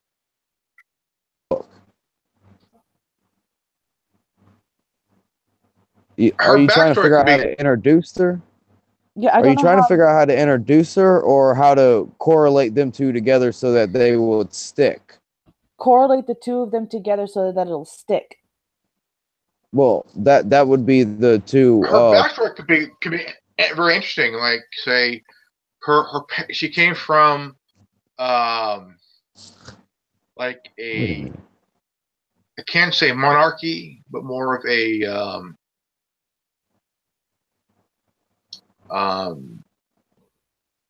like a very powerful political family. So she's trying to prevent the shopkeeper's daughter from being killed or something? No, she's trying to prevent Captain Siren from stealing and killing Angelina and the manifest that's on the ship. Oh, so Angelina's trying to take from Captain Siren and Siren's trying to prevent it? No, Captain Siren's trying to take from Angelina, and the cabin boy, or rather the main character, is trying to prevent Captain Siren, the pirate, from killing Angelina and stealing the manifest of Angelina's father's ship. Okay, fine. We'll eliminate Pirates of the Caribbean and we'll go Terminator on this. Come with me if you want to live. Okay. You get what I'm saying? Throw that in there. All of a sudden, she comes out of nowhere, bursts out of nowhere, and it's like, if you want to survive, thee must come follow me, or something like that. Well, I'm not putting thee in thous. I can't do that. I can't stop that. You can't keep up with pirate talk? Aw. Ye must come with me. You must come with I. I tried with the first page of the first chapter, and I failed epically.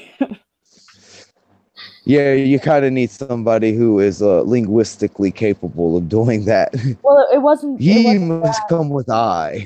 Well, it wasn't that. It was more of the making the grammatical errors and the spelling errors that was killing me. Oh, your OCD was not working, huh? No, I mean it was working. But it was overworking. I was like, this is not the right word. It was killing me. Apostrophes do wonders. Apostrophes do wonders, just to let you know. Oh, I know. It's just I don't like having words misspelled. I hate it. I hate leaving any letters out that I know need to be there. I hate it. Well, I bet you that you get upset. I bet you get the opposite upset I do with the Star Spangled Banner, because the words are not over the ramparts we washed. The word is or the ramparts we washed. Yeah. Apostrophe ER. So, okay, you know how Tin Man ends up misspelling words on the Messenger? Yeah. I could read Taiwanese. Yeah.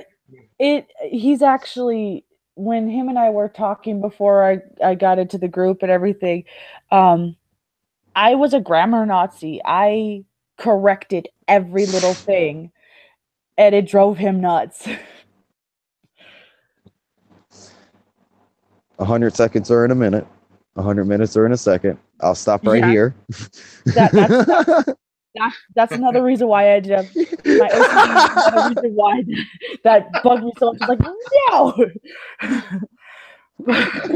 no. It's just the universal clock conversion from Terra time. That's all. I know. You explained that to me, which is why I was like, which afterwards I was like, I'm so sorry. We have hit almost, we're about 3 hours. 9 minutes to 11 o'clock, and we are still going, and we're going good. But I gotta go because little man's gonna be up at like 7 or 8, and I got things to do. I gotta help. Grandmaster. Why don't we close this out real quick?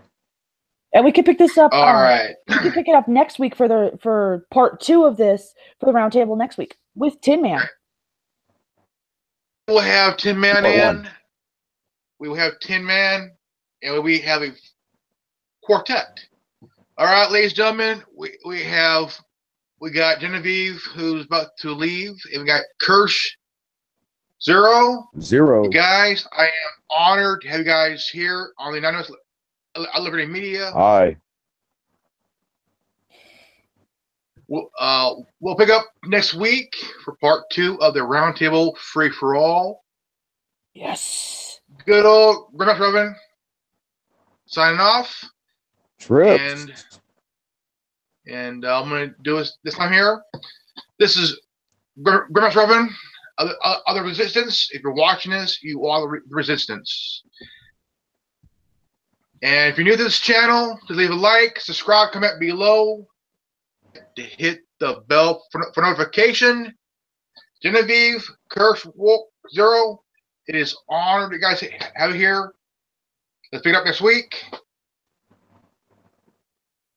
Ribbon out. Trips.